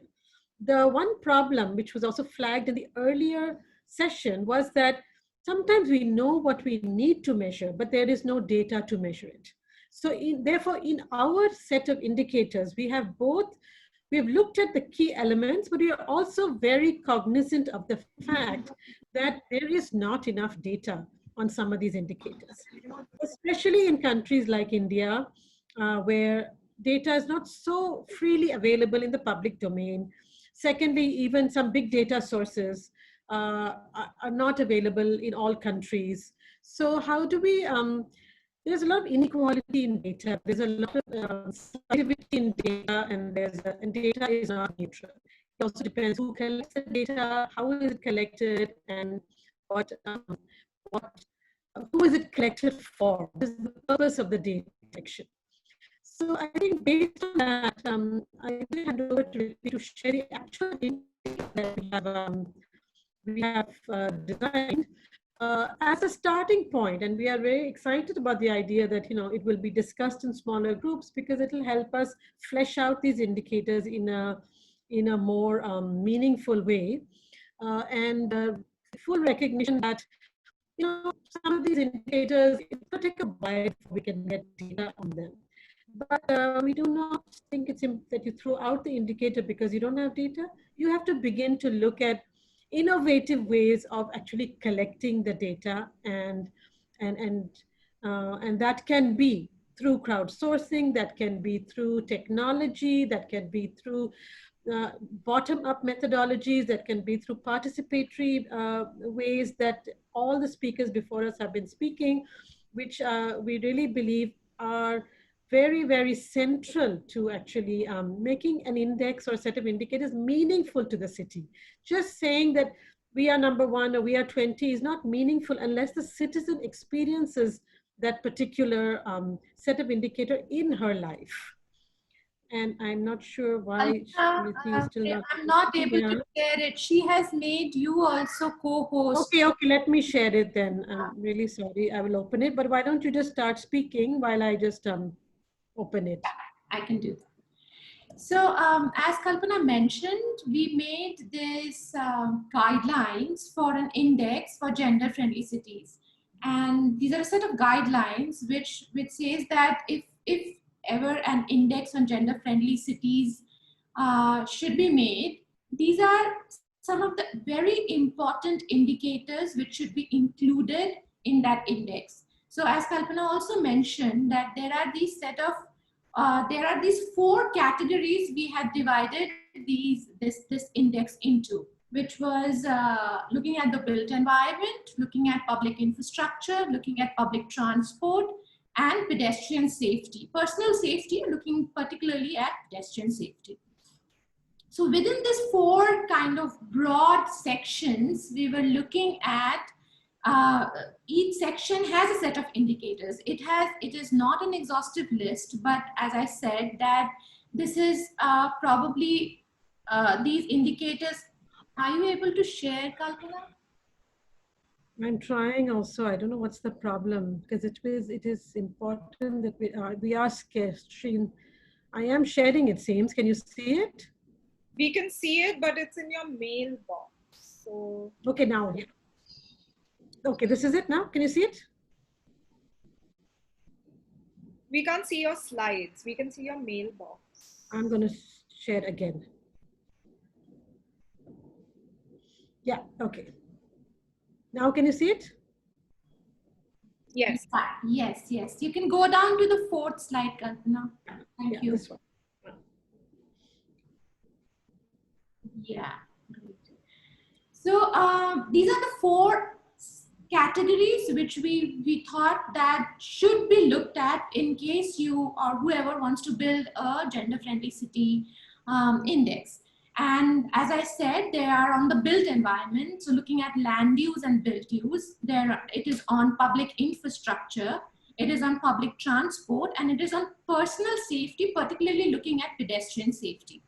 So land use and built use there are a lot of architects and urban designers here, but other than that also everybody understands what built environment is. One of the technical ways of defining built environment by planners and architects are to make this city maps in which land use is defined and what kind of building will come in that land use is also defined, and that has a great impact on the open spaces which people use, which is public spaces, which we say, which is common spaces which everybody uses. To explain it a bit, there are indicators which looks at built and open ratio of the city, that is how much of the city is built and how much of the city is open space. It looks at mixed use developments of the city. It looks at that how permeable built use is in terms of whether the city is porous or whether the city is, very hard built where there are edges and you cannot go through from one point to the other. Looks at public parks and plazas, look at recreational spaces. So if I have to explain one indicator a little bit, the most important indicator in this probably is mixed use development, which we keep saying, and everybody knows that what eyes on the street means. Mixed use development is one aspect which ensures that enough eyes on the street is there. Like if a development is a mixed use development means that there is commerce, there is some other kind of development with it, maybe residential, maybe offices, maybe something which ensures 24/7 usage of that space, of that built environment, of that built space, which overlooks an open space. So something like that, and indicators on like that, which specifically looked at the built environment, is included in land use and built use. If you go through the document, you will be able to understand how we have arrived at it and what all we have included to make that indicator. The next one is public infrastructure, where we look at, and this is which we also collect data, and right in the beginning, Angel has kind of very importantly highlighted that without data, there is no use of indicators. And even if indicators are built or we are imagined that this kind of indicators are there, if there is not enough data, we won't be able to arrive at measuring cities. So some of the indicators which are included in public infrastructure, safety pin kind of has enough data on it to be kind of used in to look at that how cities behave, or how cities can be measured. So footpath, what is the percentage of footpath in the city, how walkable the city is. Street lights, whether the streets are well lit at night or whenever the city goes dark. Pedestrian, whether there are enough pedestrian crossings available for safely people to cross from one side of the street to the other, and which includes every kind of group, like every vulnerable group as well. Street vendors, again, eyes on the street, and a bit of overlap in here, that whether there are enough street vendors which generate activity on the street, which in turn makes it safe and active. Whether how much of money is spent on public infrastructure, if a good proportion of money is spent on public maintaining and making public infrastructure, that is a good indicator to measure whether cities are safe and inclusive. Whether enough toilets are available, whether enough night shelters are available. So so we have arrived also at numbers, and we have also kind of indicated that where all this data can be extracted, or whether there is no data and you have to go in for disaggregated data or some kind of special or mapping to get that data. Then we move to public transport, and as we know that mobility and access and mobility in the city is one of the very important factors of the city to make it safe and inclusive, to make cities thriving and livable. So coverage, what is the coverage of public transport network of the city? By public transport network, it is not only one transport mode, there are various transport modes, how they kind of come together and how they network and spread across the city to make it more accessible and mobile. Last mile connectivity, one of the very most important factors of making cities safe and inclusive. How do you kind of ensure people move door to door without, in a safe environment? Like in a public transport, a particular mode of transport may give you that kind of assure you that safety, but when you come off the public transport, how do you go to your door or to your office? That last mile connectivity is a very important factor to look at. Availability of public transport, whether everywhere public transport is available, which is part of the network again.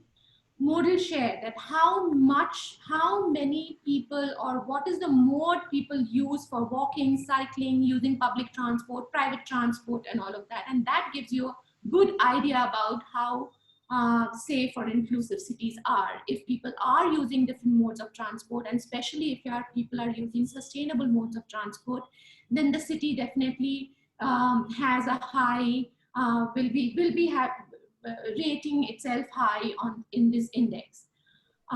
Percentage of female trips on public transport, what is the percentage of women employees on public transport facilities, whether public transport facilities in some countries have reservations for women in terms of seats or coaches or carriages, etc.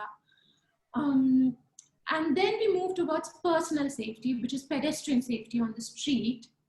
And to look at it a little differently, in a sense, why we have put that section at the end, because the first three section if this first three section builds up, then pedestrian safety, to ensure pedestrian safety through electronic surveillance, as well as police surveillance or police kind of thing, you may not need that high number of CCTV surveillance or high number of police to ensure that people are safe on street. If you make the first three aspects of city or broad categories of the city, you look into the first three broad categories of the city carefully, then you will be able to build natural surveillance in the city and make the city safer by itself, so that you don't have to rate yourself high on CCTV surveillance or police competency in terms of whether there are enough PCR vans or whether there are enough policemen around, or what is the percentage of female police personnel in the force, things like that. So briefly, this is what we came about with. We are still working on it to kind of find data sources, find reliable and data sources which can be validated through other sources. And yeah, this is what we have done. And if you can go to the last slide, Kalpana, people can take a look at where,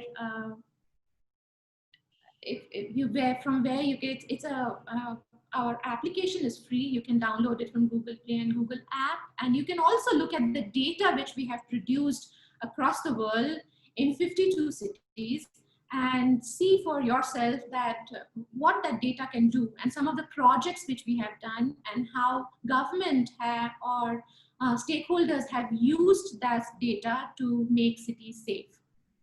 Thank you. Thanks. Can I just add one last point? You may wonder why we've not included crime data. And I think that was something we actually deliberated a lot in our consultations. And it is because crime data globally is quite varied. And we know, for example, when you improve policing, women actually report their crimes more. So sometimes it goes up at that moment. So we know that actually just increased numbers does not mean that it's a less safe place. Sometimes increased numbers means that women have more faith in the system and therefore they report, or there are more platforms for them to report. So we were unsure, but I'm very happy to, if that is one of the issues that also gets discussed in the smaller groups, about what else could be included as part of this to make it more robust. Thank you very much. Thank you, Kalpana, and thank you, Riti, for this amazing presentation and deep diving into Gender-Friendly Cities Index. A lot to think about, and that was very, very detailed. So now I will call upon Yelali. massacring your name, Eulalie from Plan International, to share her work on child-friendly cities. Thank you, Elsa, and I'm really thrilled to be here today. And nobody's on massacring my name. I think I'm now used to being called various versions of Yelaili.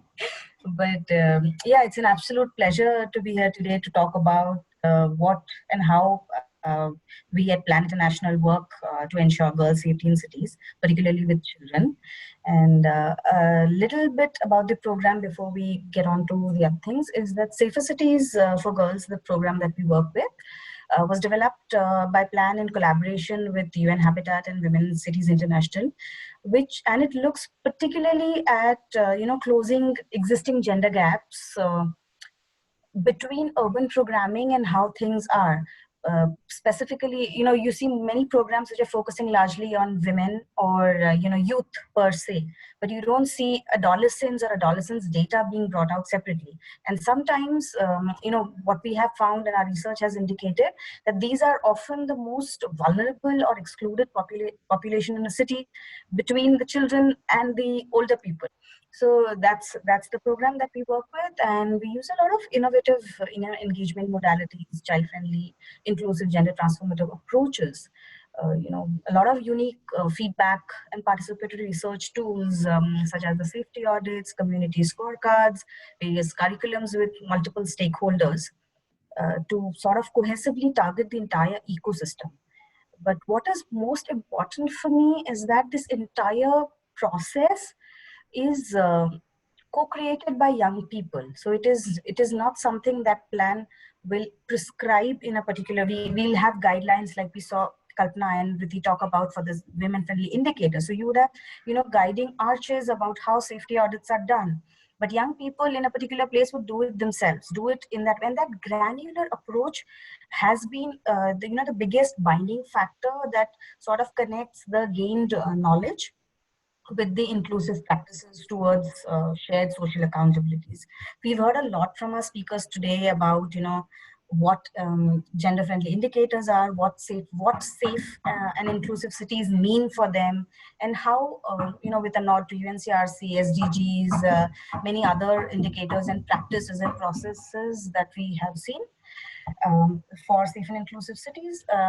We believe that data-driven governance and meaningful participation for young people, for us, are one of the biggest pathways that we see for co-creating safe and inclusive cities. Particularly at Plan, we firmly believe that children and young people need to learn or need to engage early on in decision-making processes at all levels. Governments need to create those legitimate spaces for children and young people to meaningfully engage in local level accountability programs. And why only start at the local level and then it goes up to monitor the quality and efficiency of public services that they need to access. So particularly for today, I'm going to focus a little bit more on what child-friendly cities are. When we say child-friendly cities, what do we mean for them? For us, what are we trying to assess? So for us, any child-friendly indicator set should, basically answer for me questions around safety, around survival, around development, around protection, around participation of children and young people. And how is that entire process materialized? How do we see, or how can we say that it is a friendly or an inclusive place? It is a place where young people can feel protected. So defining indicator for us would then be access in engagement and participation in decision making. So we talk about public spaces, we talk about public transport, we talk about right now digital spaces. They are the biggest or largest movement from a physical to a virtual space has happened in this past 1 year because of COVID. Through organizations, through almost everyone is now on a virtual space. So that safety in online spaces, safety and inclusivity of online spaces, we've seen a huge spurt in gender-based violence, especially when girls have tried and young girls have tried to access the various platforms. We did a survey using the free-to-be map across multiple cities, and the data for Delhi or Hanoi or Cairo was no different from Germany or Madrid, or all of those places indicated a 90+% of young girls having faced harassment both in public spaces and digital spaces in public transport. So essentially, it does not differentiate between categories of city, between the quality of infrastructure, quality of services. It may cause a little bit of variation, but ultimately that perception of safety, what the young people or adolescent girls feel, doesn't matter so much, with a very good infrastructure. Rather, it matters if my ecosystem is responsive, if my ecosystem is gender responsive, age responsive, if if I'm walking on a street and I feel harassed, there are people on the road who can support me there. There are mechanisms which are accessible to a young person to be able to report that case. Otherwise, the whole city, we can say we have excellent infrastructure and excellent government policies which are there. Despite that, we still see a lot of cases of young people feeling unsafe, or crime and harassment for that matter. So I am conscious that I have a little limited time today, and I do have a young speaker with me from one of our areas who will speak about her shared experiences of living in a city. So I'm just going to focus on one sort of indicator set for the city, which is the meaningful participation in social accountability processes. So for us, what are we are saying that, how does the city evolve regarding the safety of different groups of adolescent girls, different genders, different age groups? Do the government policymakers enable systematic and regular participation of young people in processes of consultation, planning, budgeting, even decision making, for example, in policy formulation, complaint system? And where can we see this information? So we've heard a lot of our speakers today talking about availability and misplacement of data, if I have to say. So many agencies would have that data, would not have public access to it. So how do we sort of triangulate that information? And this is where we see the value of working at a granular level using various social accountability tools. We've used the Young Citizen Scorecards, which we co-created with young people as part of our program. And we found it an excellent tool to be bringing, getting all the people in the wider group come together for advocacy, for local advocacy, talking about child-friendly, gender-responsive, inclusive places. We've had examples of, young people being involved in designing their local development plans, the ward development plans for that matter, with the councillors working to solve issues with them. So it's there that you see, stronger results of how it, how strengthening our accountability processes at the grassroots and granular levels can actually be moved forward to institutionalized segments.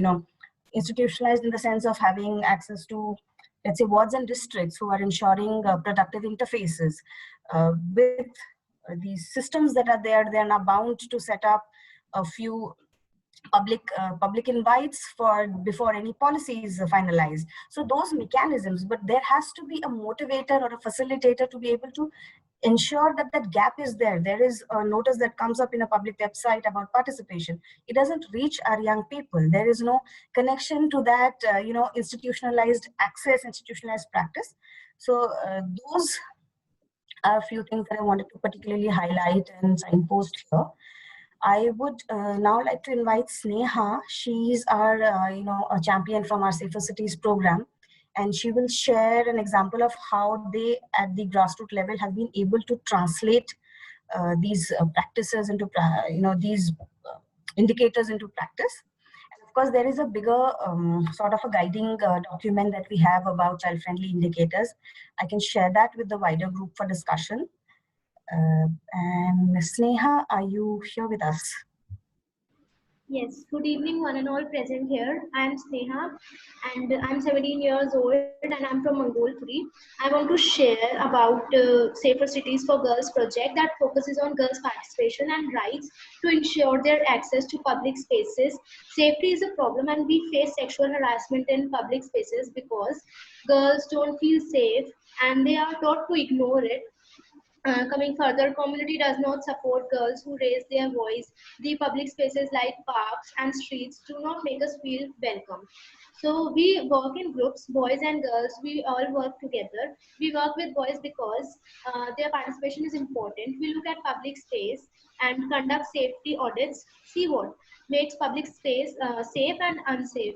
We do safety audits in which we prepare a map and on which we mark places as green which are safe and mark places as red which are unsafe for us. So we collect evidences and pictures. Then we do scorecards where we share our safety audit findings with the community to gather their support. After that, the problems we found in safety audits, through safety audits, we found that in the public parks, alcohol drinkers were roaming there, broken glasses were there, which can hurt anyone. And also, they used to gather together to play cards. It was really not safe for anyone. During safety audit, we collect evidences to show to our concerned authorities like police officers, RWAs, etc., to the stakeholders. So I am a sports player. I play touch rugby, and it is a very unique game in which girls and boys both play together in a team. So the stadium in which I play was in a very bad condition. There used to be animals, alcohol drinkers, broken glasses, and so that stadium comes under education department. So we wrote a complaint letter and we gave it to them, to the education department, and they made a security guard to stand there and a gate. They locked the gates so that alcohol drinker cannot come there. And for the grasses, we once again wrote a letter to the ward councillor. After that, the ground was in a position to play. We started playing, but if we talk about girls' parents, who does not allow them to go there because that stadium was famously known for its negative environment, or after that, we started playing there. In the morning, the parents started coming, positive vibes from the stadium. Can we say that? We can say that positive vibes started coming from there, and parents started sending their girl child to that stadium. And now the stadium is in the condition that so many parents and their grandparents come there for a walk, and girls also play there with the full confidence. If I share my personal experience, when I used to play, I was not comfortable in playing shorts, but after that, I have started playing in shorts. The environment is now totally changed of the stadium. Girls used to play, girls used to go outside without any fear. Oh, thank you. Thank you. Thank you so much. Yalaili, do you want to close out? Or? Yeah, thank you, Sneha, so much. And so this is one example of how we have seen change happen at a much, at the grassroots level. And at what the attempt right now within the program, and this was one example from India across multiple cities, is to sort of collate these experiences, aggregate these data points, aggregate this information, and then take it up to the district or the city level, at city-wide level. So that's the sort of call to advocacy for us, call to action for us this year. Unfortunately, COVID has been, an excellent leveler. So we are regrouping, replanning on how we can take this accountability process forward, and we are experimenting with digital mediums. So that we have wider outreach amongst the cities that we are connected with the program. But on this note, thank you very much, Elsa, again for this wonderful opportunity. It was great to speak here. Thank you, Yalaili and Sneha, for sharing your experiences. That was really, I think, very, very powerful, especially Sneha's testimony. So thank you. It's very important to give children a voice as well, and because the city is theirs too. And now it's my pleasure to introduce Shayer. He's a dear friend of mine. He is the founder of the Jimmy Foundation, and he is one of India's foremost LGBTQ activists. Over to you, Harish. Hi, thank you so much, Elsa. And it was wonderful, Sneha and Ilaili, to listen to you all and everyone. When we are speaking about LGBT rights, I wanted to say that even right now, I think it's still at a very nascent stage where people have not even understood and understood the fact that there are more than two sexualities and more than two genders which are amidst us. So they look at people as homosexual or heterosexual. They look at people as male and female. But the fact that there are different permutations and combinations, there are different sexes, there are different sexualities, there are different genders, is something that even in a place which could be evolved, which could be so-called evolved. I don't want to make it sound very political, so I will not name Modi, Bolsonaro, or Trump. I just named them. Okay. So, but there has been a lack of political will. There has been a lack of understanding of different genders and different sexualities, due to which automatically translates to the fact that there are very few facilities available for people who are of genders other than male and female. Even when we speak about rights, even when we have discourses and we have intellectual conversations, I remember that that most of the times it ends up in those echo chambers where we end up speaking about LGBT rights, speak about being inclusive and everything. Sometimes even that inclusion is limited to a certain segment of people.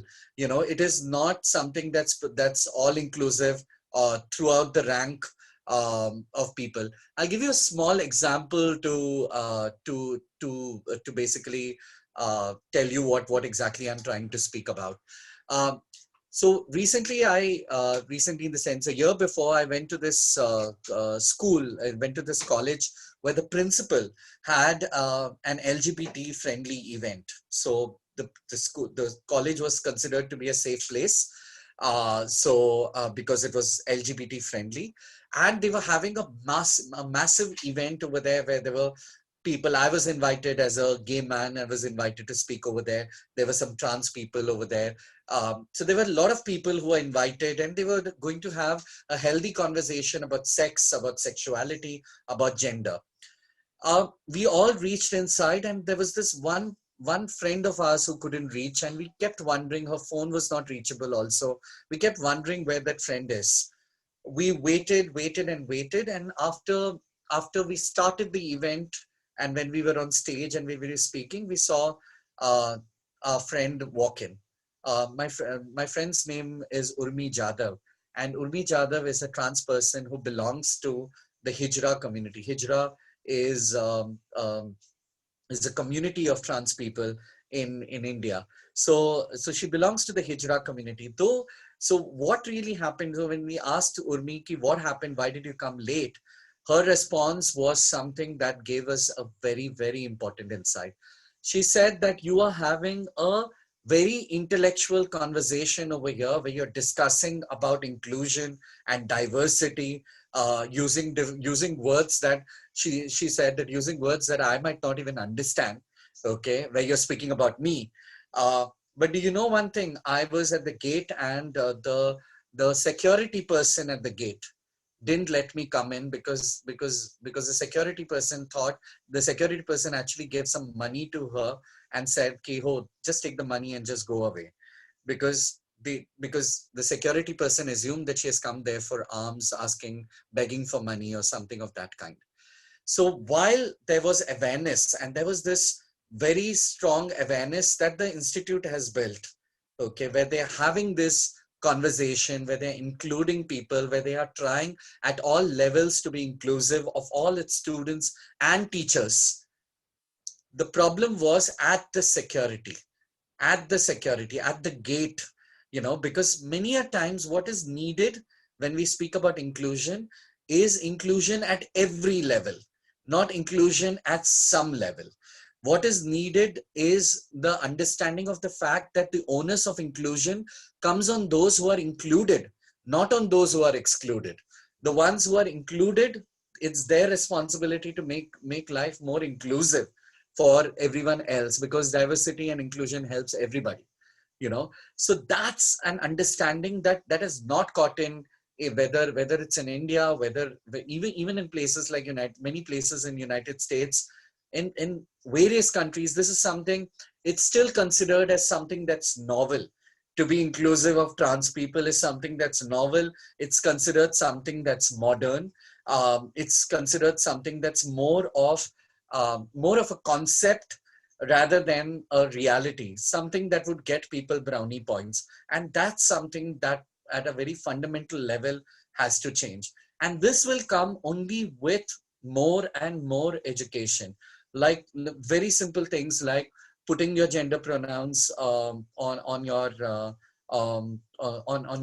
Zoom when you're when you're doing it over here. It would come with so that if there is somebody who like my gender pronouns are he or she. Okay, so one would assume that you can say only he. But the truth is, I wouldn't get offended if somebody calls me she, or I wouldn't get offended if somebody calls me he either. So you wouldn't assume anyone's gender by looking at the person. And that's why it becomes important for all of us to put our gender pronouns out there, so that the ones who are excluded, they don't feel that you are making a special case out of them while trying to include them. So that is one aspect that I wanted to speak about. Also, even marginalized communities, we need to understand that when we speak about when we speak about LGBT inclusion, and we speak about LGBT communities, even there is social hierarchy within the LGBT community, in the sense that we are not a monolith. We don't have the same problems and same challenges. As a gay man, I have more privileges than what a trans person would, and because trans persons have the challenge of their gender being misunderstood, them being their gender being misunderstood, them not getting getting a feet at the door. There are a lot of challenges that possibly even within the LGBT sphere, women, when we are speaking about women's rights and making cities safe for women, we need to understand that there is hierarchy. Are we speaking about heterosexual women? Are we speaking about lesbian women? Are we speaking about trans women also who get included as women? Are we speaking about intersex persons who would want to express themselves as women? So I think what is needed right now while we are building an inclusive policy is a proactive inclusion of LGBT people and understanding the diversity within the LGBT community as well. Once we do that, otherwise we would be reinventing the wheel again and again and again and again, and we'll come back to square one with another community. So can we be caste inclusive? Can we be LGBT inclusive? Can we be gender inclusive? Gender is not just male and female, so can we be gender inclusive when it comes to all genders? Can we be religion inclusive? Can we be economic barrier inclusive? So while we are speaking, while we are at the discourse of inclusion, I think what is needed is an inclusion at all levels. I personally feel that yes, you might begin from something, but we always have to have it in the back of our mind that we have to be inclusive at all levels, not just at some levels. Thank you, Harish. That was really, really insightful. We have to open our minds, first of all, and it's truly in the nascent phase, your fight for equality, I would say. So good luck. Now I would like to invite Mr. Harish Kotian. So he's another Harish as well. He's speaking on behalf of Blind Graduates Forum of India. Mr. Kotian. Yeah, thanks Elsa for inviting me and giving me an opportunity to talk to this huge crowd. I'll be talking on behalf of the disabled community. And as my previous speaker was telling, I would be speaking more for an inclusive, disability-friendly community. And more so, we also advocate for universal design because that is a more important thing, because what we feel is when something is done exclusively, it doesn't hold good and it is not sustainable. So we look into a way in which that it is participatory for everyone, and we are also part of the slice of the cake, and we are just as included as anybody else. So we disabled people, we have a certain type of problems, especially because of our disability. Now, in terms of visual disability, what happens is that, of course, we see the environment around, and the environment is very visually oriented. So be it for traveling, for commute, be it for studies, be it for recreation, be it for education, everything is very much visually oriented. And this being the case, so when we miss out on this very important and vital aspect, we meet into a lot of challenges, because the society and the infrastructure and how the city is designed is not really made, and many a times taking us into consideration. We do have the advantage now that there has been for rights of 2006, and upon many other things, it also spoke about accessibility and the need for universal design and need for universal access. So that has been the starting point, you can say. And in India, we have had a disability law broadly on the principles of UNCRPD, which is called the Rights of Persons with Disability. And that also enshrines many guarantees and regarding employment, education, inclusive travel, and so on and so forth. So now the law has come into place, it has come into our support, and there has also been a very interesting campaign which has been spearheaded by the present government. It is called Accessible India Campaign, which focused on many key areas to make universal public spaces more accessible to us. And this was formalized.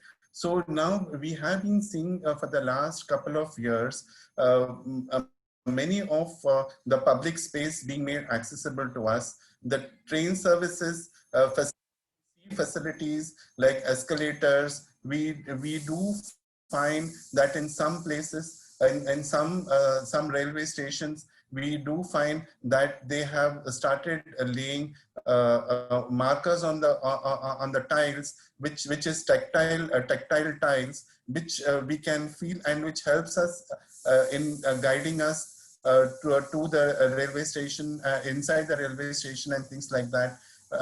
We also have been seeing that inside the trains, there is announcement system which tells of the approaching stations. But there are also certain drawbacks which also has happened. This has not been sort of uniformly implemented.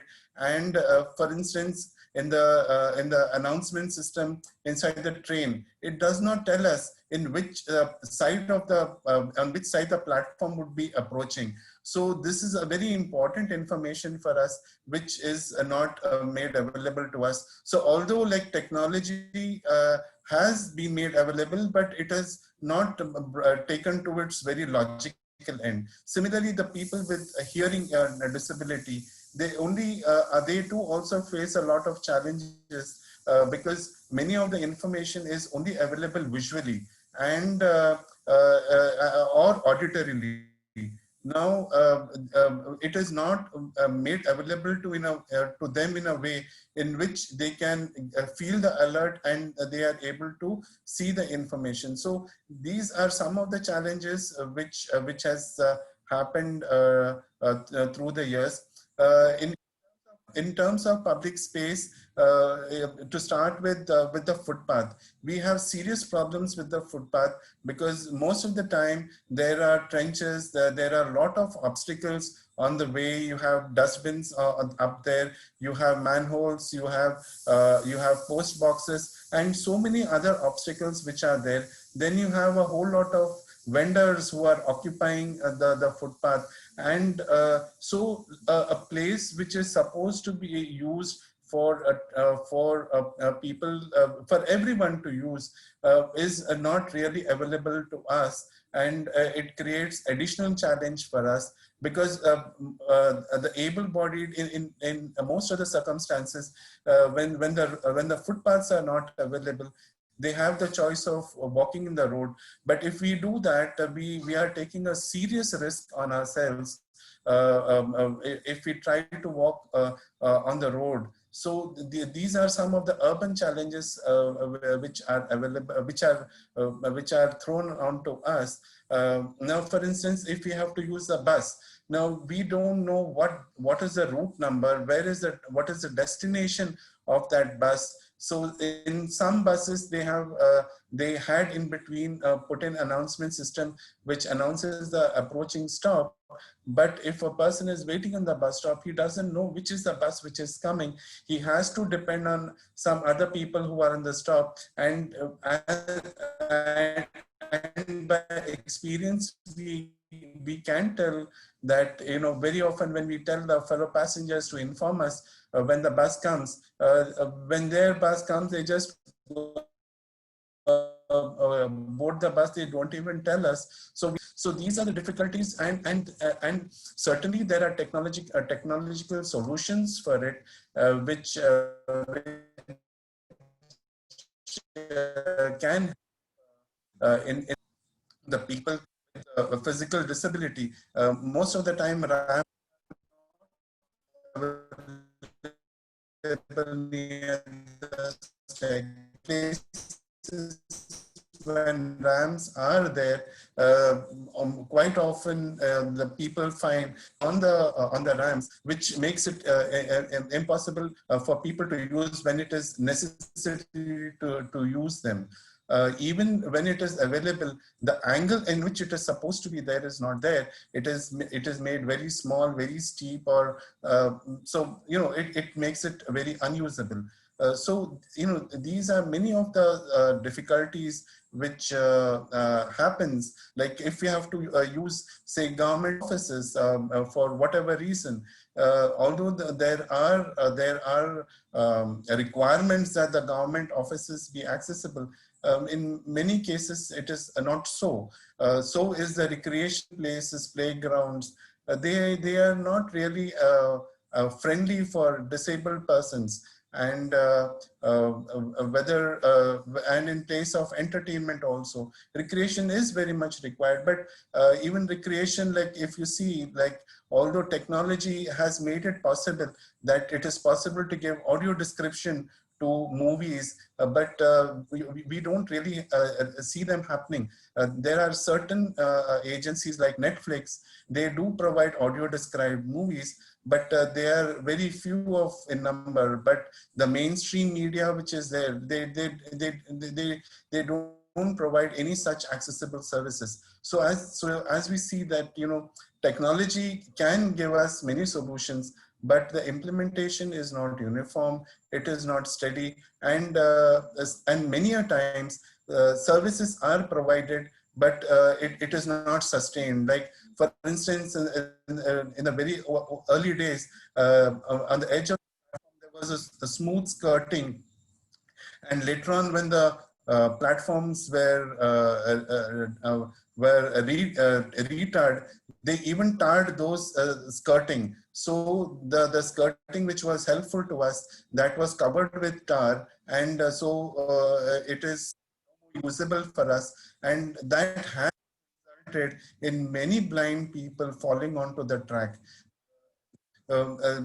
Between two compartments, there is a very big gap, and which has also been a result of many accidents, many blind people falling between the two compartments. And these are not problems which cannot be solved. They are very easily solvable, but somehow it has not caught the attention, or the policymakers have not found it focus that they could touch into those areas, and these aspects also are plugged in and made usable for us. Thank you, Mr. Kotian, for that overview. I think there's so much to think about, because, often, if it's not our lived experience, we don't really have it on top of our mind when designing these spaces, when designing policies, when being totally inclusive. So thank you for sharing your views. And now I would like Kajal to send us into breakout rooms. So based on your choices, we have already assigned you to various breakout rooms. We have half an hour to discuss. We are in small groups of 5 to 6 people. So we should have ample time for discussion. We will be working off a sheet where we will be capturing your thoughts. So your facilitators will guide you through it. But I think this is a great place to meet other people and learn more about the work that they're doing and share resources and knowledge. So I'll see you back here in half an hour. I'd like to thank my speakers, Harish Iyer, Harish Kotian, Kalpana, Ritvi, Yalaili, and Sneha. Thank you. Kajal, can you put us into breakout rooms?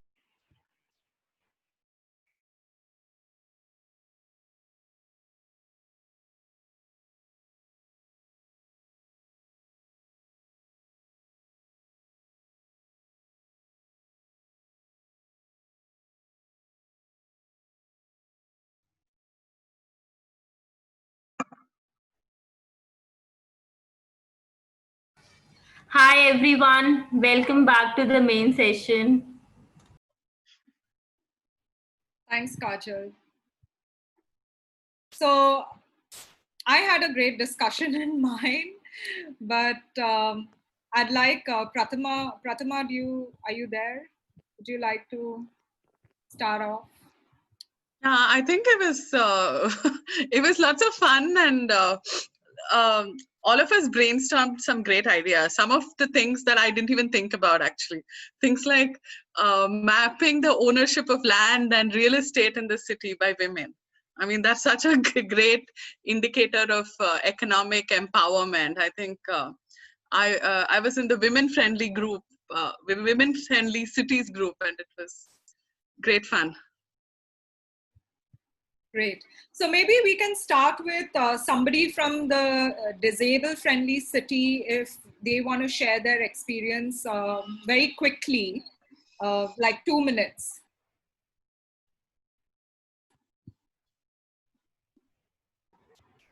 Hi, I'm Aniket Pratap Singh, the graphic designer from Safe City, and we had a very wonderful discussion regarding the same.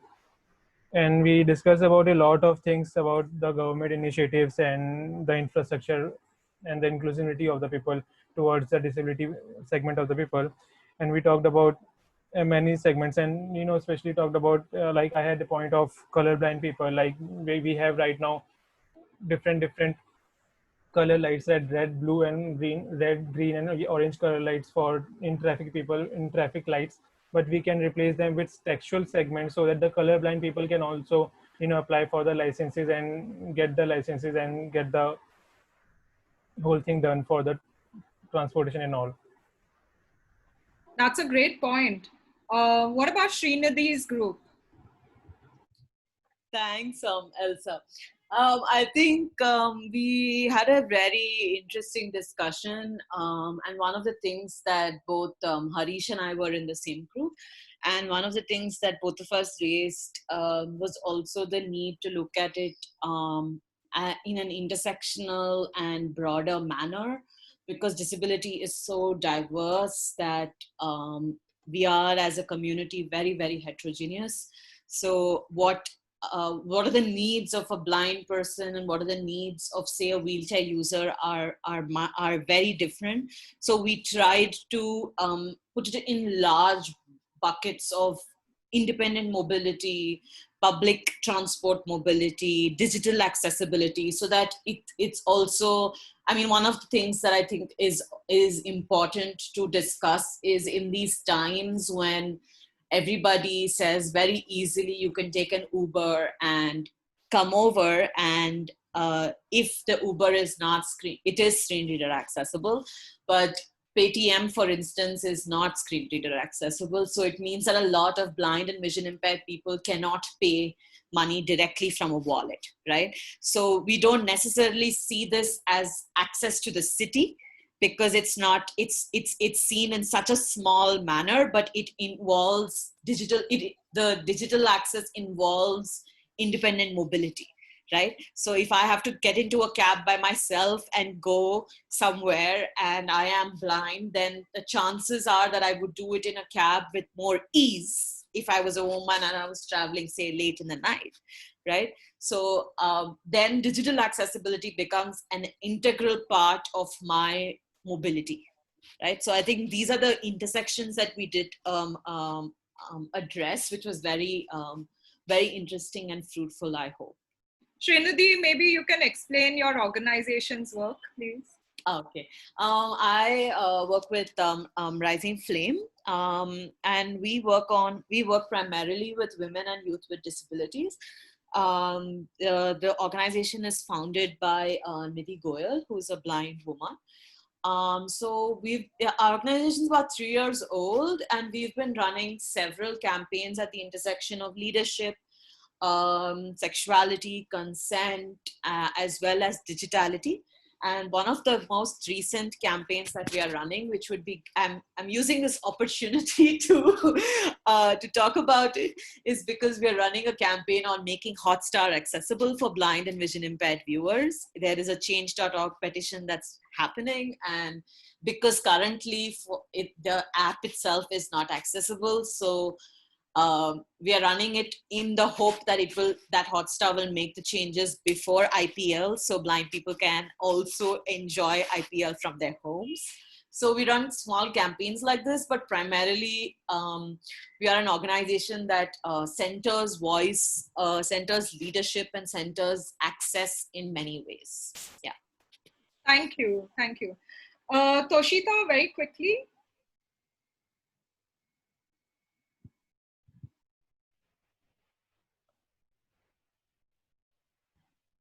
Hi, I think I'm audible. Yes. Yeah, so Sahil was there with us, and he is working in the industry with, and he specifically mentioned just one point, like what is the drawback where people with disparity have to face is that they are not inclusive, like all the categories, blinds and deaf and color blindness, people suffering from color blindness and so on. So the major thing planners skip is on the education level where we are taught. We are not given the the details about everything, like who all we are supposed to include and for whom we are supposed to design for. So the best point he mentioned was to include all those people from the neighborhood, from for whichever place we are planning. So I think, yeah, that was the point which we could capture and understood pretty well. Thank you. Divya?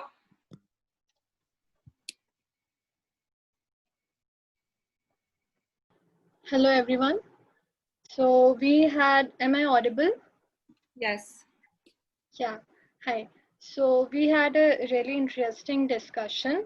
Our discussion points revolved around first, one of the indicators we can have is that we don't have an existing data of disabled to able ratio on city levels and the neighborhood levels or below. So we can have such a data. And then this data can be used to figure out other things related to disabled people. Like, for example, usage of public spaces like parks or public infrastructure, public transport like schools, hospitals, and railway stations, etc. Then we also had a discussion about the usage of schools that disabled people, access to schools and usage. Like how many, what is the percentage of people in different, of children in different age levels who are going to school, and what are the dropout levels and etc. So such a data can be created to figure out the access of education to disabled people and such things. Then there is... Thank you. Keep it really short, okay? So, Sorry. Siddhi, we'll invite you next to talk about your LGBTQ friendly city discussion. Hello, hi Elsa. Yeah, I think we had a really fruitful discussion also because we had Shayer with us in the group. We picked up all the major points which focus on the entire community. In terms of gender neutral infrastructure, access to basic hygiene facilities without any discrimination, awareness and education from the very beginning, that is from your school level, also trying to somewhere reduce the stigmas that are still within our families and and all the hierarchies of the society. Then policies and laws need to speak about all sex inclusion.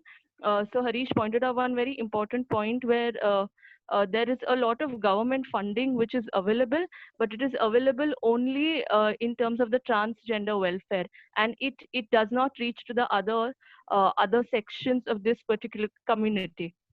So that is also important, looking into that particular aspect. Then health and well-being, or health and well-being specific policies. Another very interesting point was a lot of local language barriers. What he feels is that a lot of local people, because gay as a word is very elite, and this may not have a translation in, say, Hindi or any other local language that we follow throughout the world. Explaining this whole concept to various people becomes like a grassroots problem which is there. And I think workspace inclusions. So these were like the important points that we thought need to be there to make a difference within this particular community. Thank you, Yeah, Siddhi. thank you. Karishma, would you like to go next?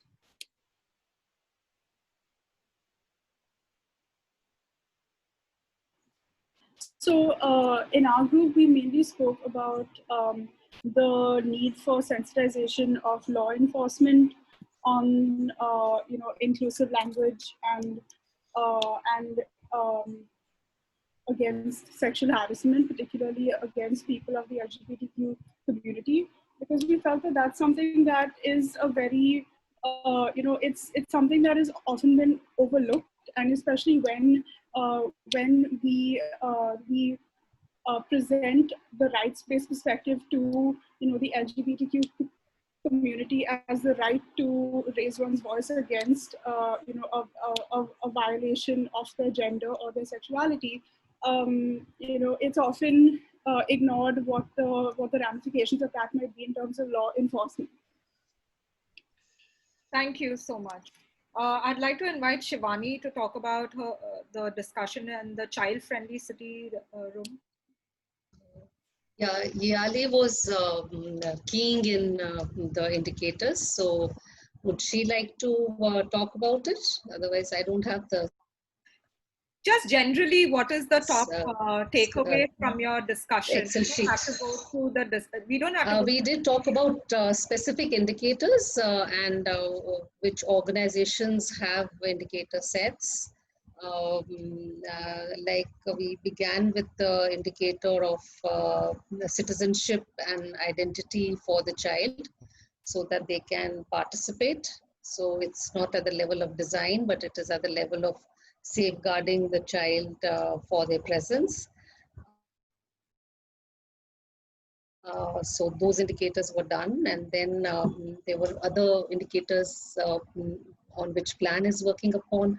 There were indicators on design, small parks, which was very interesting because we had students of architecture as well as people guiding architect students on their thesis, inspired by the young students to work further on child-friendly cities. So I think the Excel sheet would give more details. Thank you. That's great. And also, in case of a pandemic, the Norwegian Prime Minister actually held a press conference only for children. And I thought that was something that needs to be done all the time. We tend to forget about them as a constituency, and that could be one way of showing that you care about them and their needs. So thank you so much. Nupur, would you like to go next? Yeah, thank you, Elsa. It was a really interesting, short, very small session, but I took away a lot from it. I think instead of saying that the city is theirs too, we started chanting the mantra that the city is theirs first. And I've been teaching at the university, at the School of Planning and Architecture and at RV College for many years. And now I'm based out of Stockholm. And I see how the environment for a child, I just started my group discussion telling them that here an 8-year-old child can board the metro and go to school and come back home every single day, right? So when we talk about the indicators for a child-friendly city, I think safety and how we measure that is a very important point. And we came up with a lot of thoughts on that, because safety was about day and night. Safety was not just the location of streetlights, but whether they were working. Safety was, a young lady said, having a friendly face map, mapping friendly faces in the neighborhood, and what is also in some cultures called the safe home, where the children are taught that in this neighborhood there are 4 safe homes, and and the children themselves decide on those. They decide, I'm feeling safe, the parents agree to it. So mapping that so that if there is a problem, they're being tailed or any such thing, they can actually reach there. So it was a very interesting discussion with everyone, and accepting that it's not anymore as children as clients, as Lisa put it, but children only as collaborators. We are seeing in a project we're currently doing with Stockholm University, we're seeing children as the drivers, because they find the simplest solution to from one point to the next, and they don't complicate things. So I think on the whole, a very interesting point. I would just like to end with what again Lisa said. She said it's very important for us to institutionalize the role of children, even if it starts at an RWA level, right? I also brought in the point that it's with children, we also have to look at the mothers, because when a space is unsafe for the mother, she will automatically be able to know this it's unsafe for the child. So a mother is able to negotiate a neighborhood and guide the children's negotiation. And I would just like to end with one word, where I feel that the word resilience is becoming very centric to all conversations. And if there is any sort of age group that is the most resilient, it is children and youth. And it's their resilience which will help them plan a more functional city, So we have to really keep that as a center of our conversation. Thank you, Elsa. It was very interesting to be part of this. Great points, Nupur. Great points. I'm reminded of this video that I saw of a 5-year-old Japanese girl who is so independent. She can, and she's only representative of other children who dress up, travel by public transport, make a change at a major junction and go to school every day. Whereas they compared it with a 14-year-old in Australia who was so dependent on the parent to take her to school, simply because the system wasn't designed that way, And when asked, she said, I would love to go like that girl on my own to school, but I cannot. There's no public transport. So it's something to think about. Thank you so much. I'd like to invite Nikhil to talk about women-friendly cities. Yeah, hi. So actually, we had a quite interesting and exciting discussion, and we came up with a lot of indicators, especially when it comes to during times like pandemics. So there were indicators like eyes on the street during pandemic, or these kind of events when it really becomes difficult to be there out in public, and also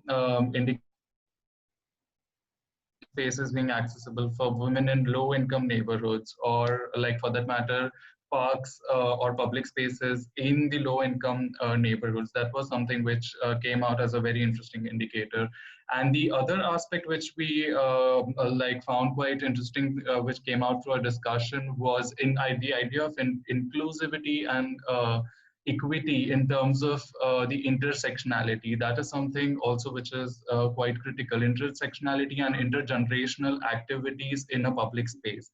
So that was another indicator which was which came out as a very prominent one. And there were a couple of ways in which these indicators could be strengthened or kind of brought into public One of them was to be using special events and kind of having, like, say, community kitchens, or like celebrating Children's Day or health camps, or like for that matter, in my city currently we are having observing a bicycle week. So these kind of special events help communicating with larger audience using social media and also like our public presence. So I think all in all, we did have a wonderful discussion and a quick brainstorming session. Thank you, Yeah. Nikhil. Thank you. I'd like to call Shreya, please. Yeah, hi.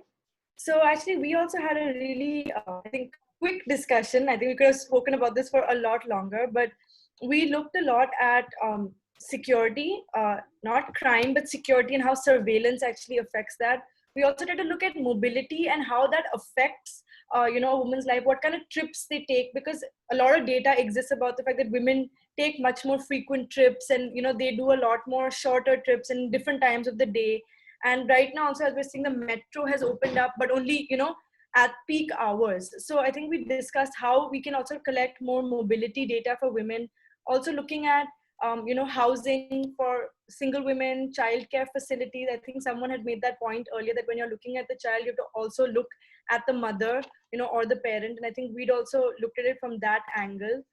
We also spoke about economic independence. So when they are working, and I think that ties into what kind of security a place has, or how they can travel, because even if employment increases, are they comfortable traveling on their own? So I think we started a lot of different conversations, and also about what kind of data we'd like to look at, which is, I mean, more in the sheet.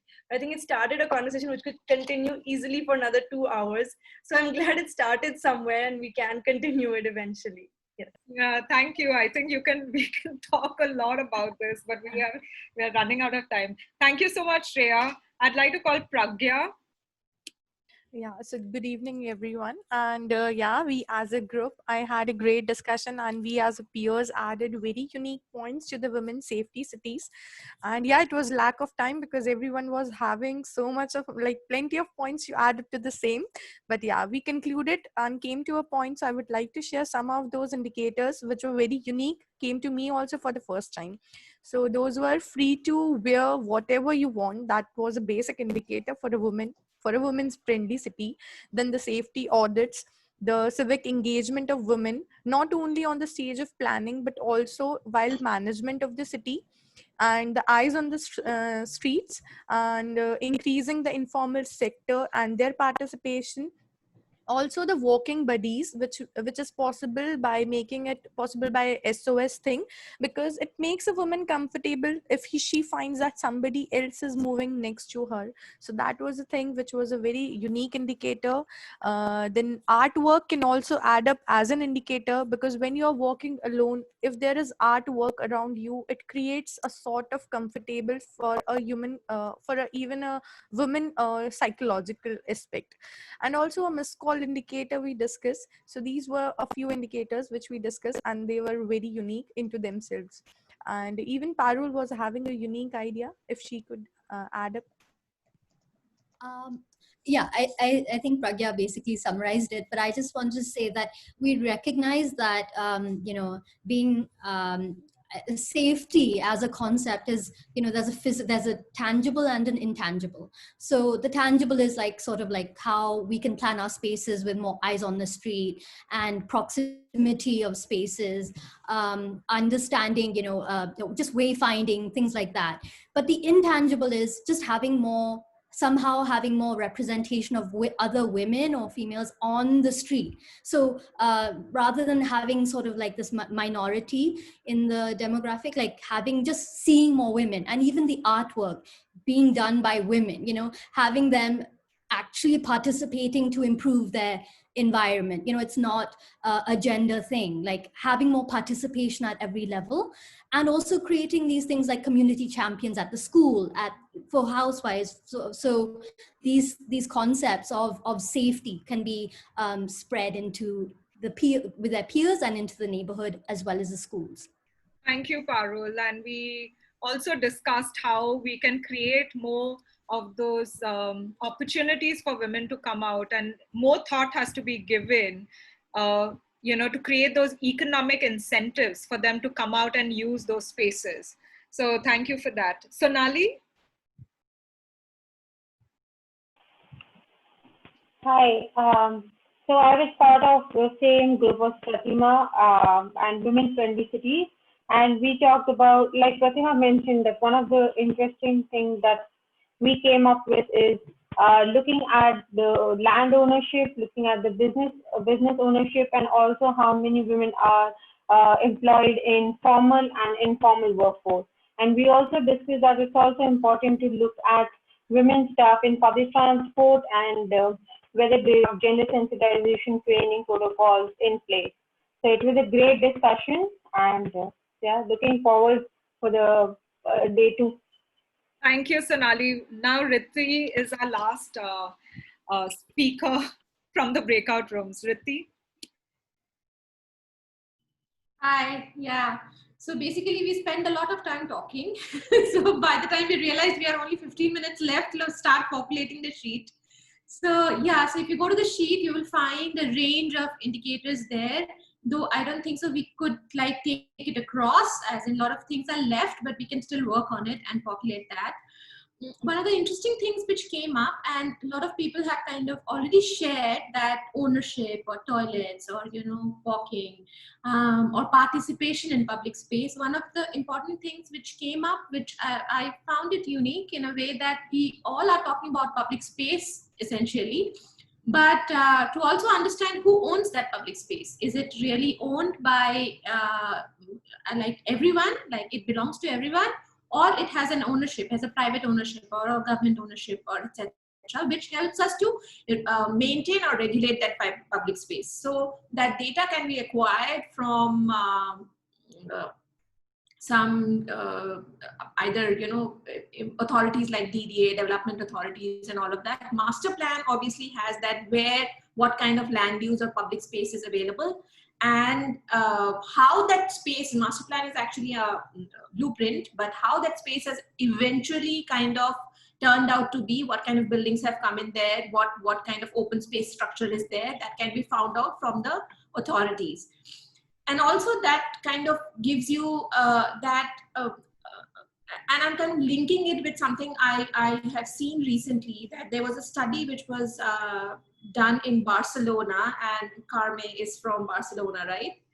She's from Barcelona. So I met someone in a talk in Barcelona who were actually doing a public space study there, and understanding that how much of public space each citizen should have right to in a city. Like everybody should have so much square feet of public space in the city, and that's my right.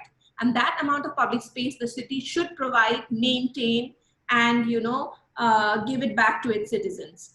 So that was an interesting thought, that if we can understand, not by per capita, or though we have written per capita there, but how much every citizen could have that amount of public space assigned to them. Yeah, I will leave it there, and the rest can be seen from the sheet. Thank you so much. This has been so interesting. I must say that I'm so impressed with all these indicators.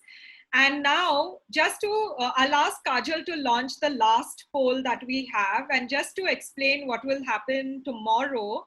Tomorrow, we are going to talk about campaign methodology. How do you, if you want to take up one action, how do you communicate with your neighbors, your friends, get them excited, get them to support you, and then use that same momentum to engage your civic officials.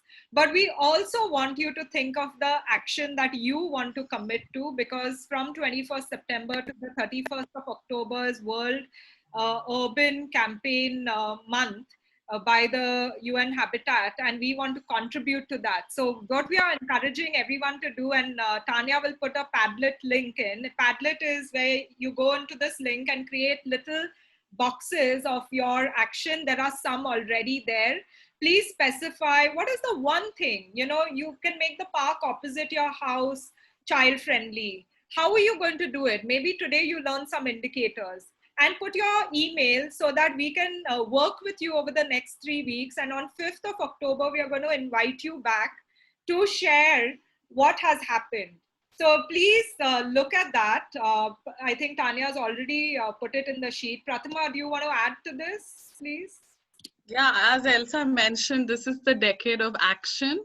And, you know, I think earlier on, Carme, in her introductory remarks, spoke about even a small scale action at the neighborhood level has the disruptive force to make big change happen.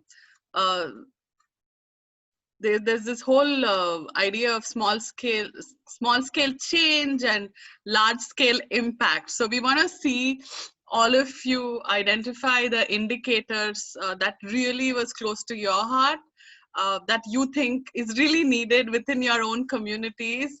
And you know, it's the first step to developing your citizen manifesto. And then maybe push your local political leaders to you know, make that agenda come alive, or maybe work with citizens within your communities to make that happen. And I wanted to, I think this was such a fascinating discussion, and I think that Harish told us that the majority has to bring all the vulnerable, marginalized communities on the table and make their lives better. And I think so many people in this room have that power. And I'm thinking of the quote by Jane Jacobs at this moment. She's a hero for anybody who's interested in urbanism and cities.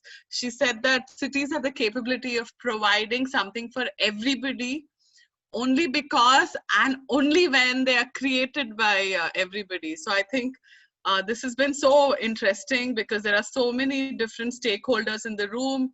And you know, there are indexes and ideas that I had not thought about as an urbanist, and I've been working on urban affairs all my kind of professional life, from the time I was in architecture school and after. So this was a really great experience. So continue to also add in your agendas for indicators. We will actually collate some of this and make a nice infographic during and present it on the World Habitat Day to the larger community as well. And if any of you have ideas for making fun visualization and infographic, please get in touch. And you know, let's creatively put forward this citizen kind of demand for inclusive, safe, and healthy cities. So yeah, so I just want to reiterate that the Google Sheet will be available. So you have time now to think about it. We are going to develop it further. We have more deep dives tomorrow on social and health infrastructure, on informal economy, on mobility and environment, right? Yeah. So we are deep diving, but more importantly, we are also going to show you how campaigns can be undertaken, especially online and offline. So come back tomorrow and bring your friends as well. And we are really thrilled to, you know, with all the discussions that were had today. We are making a recording of it and will be available as well later on. Thank you so much. Have a good evening. Thank you so much, and see you tomorrow. If you haven't taken the poll, please complete it. We still have some more to go. Thank you. Thank you. It was a nice Thank you so much, time. everyone. See you tomorrow. It doesn't end today. And the link to the Padlet, we are going to repost. Please share your ideas and citizen manifestos there. We want as many ideas as possible, and include your contacts. Also, if you're, look at the indicators in the Excel sheet. It's really fun to see what other groups have done. And also, please add your own and leave your contacts alongside. Have a great evening or day, everyone. It was so nice to meet all of you.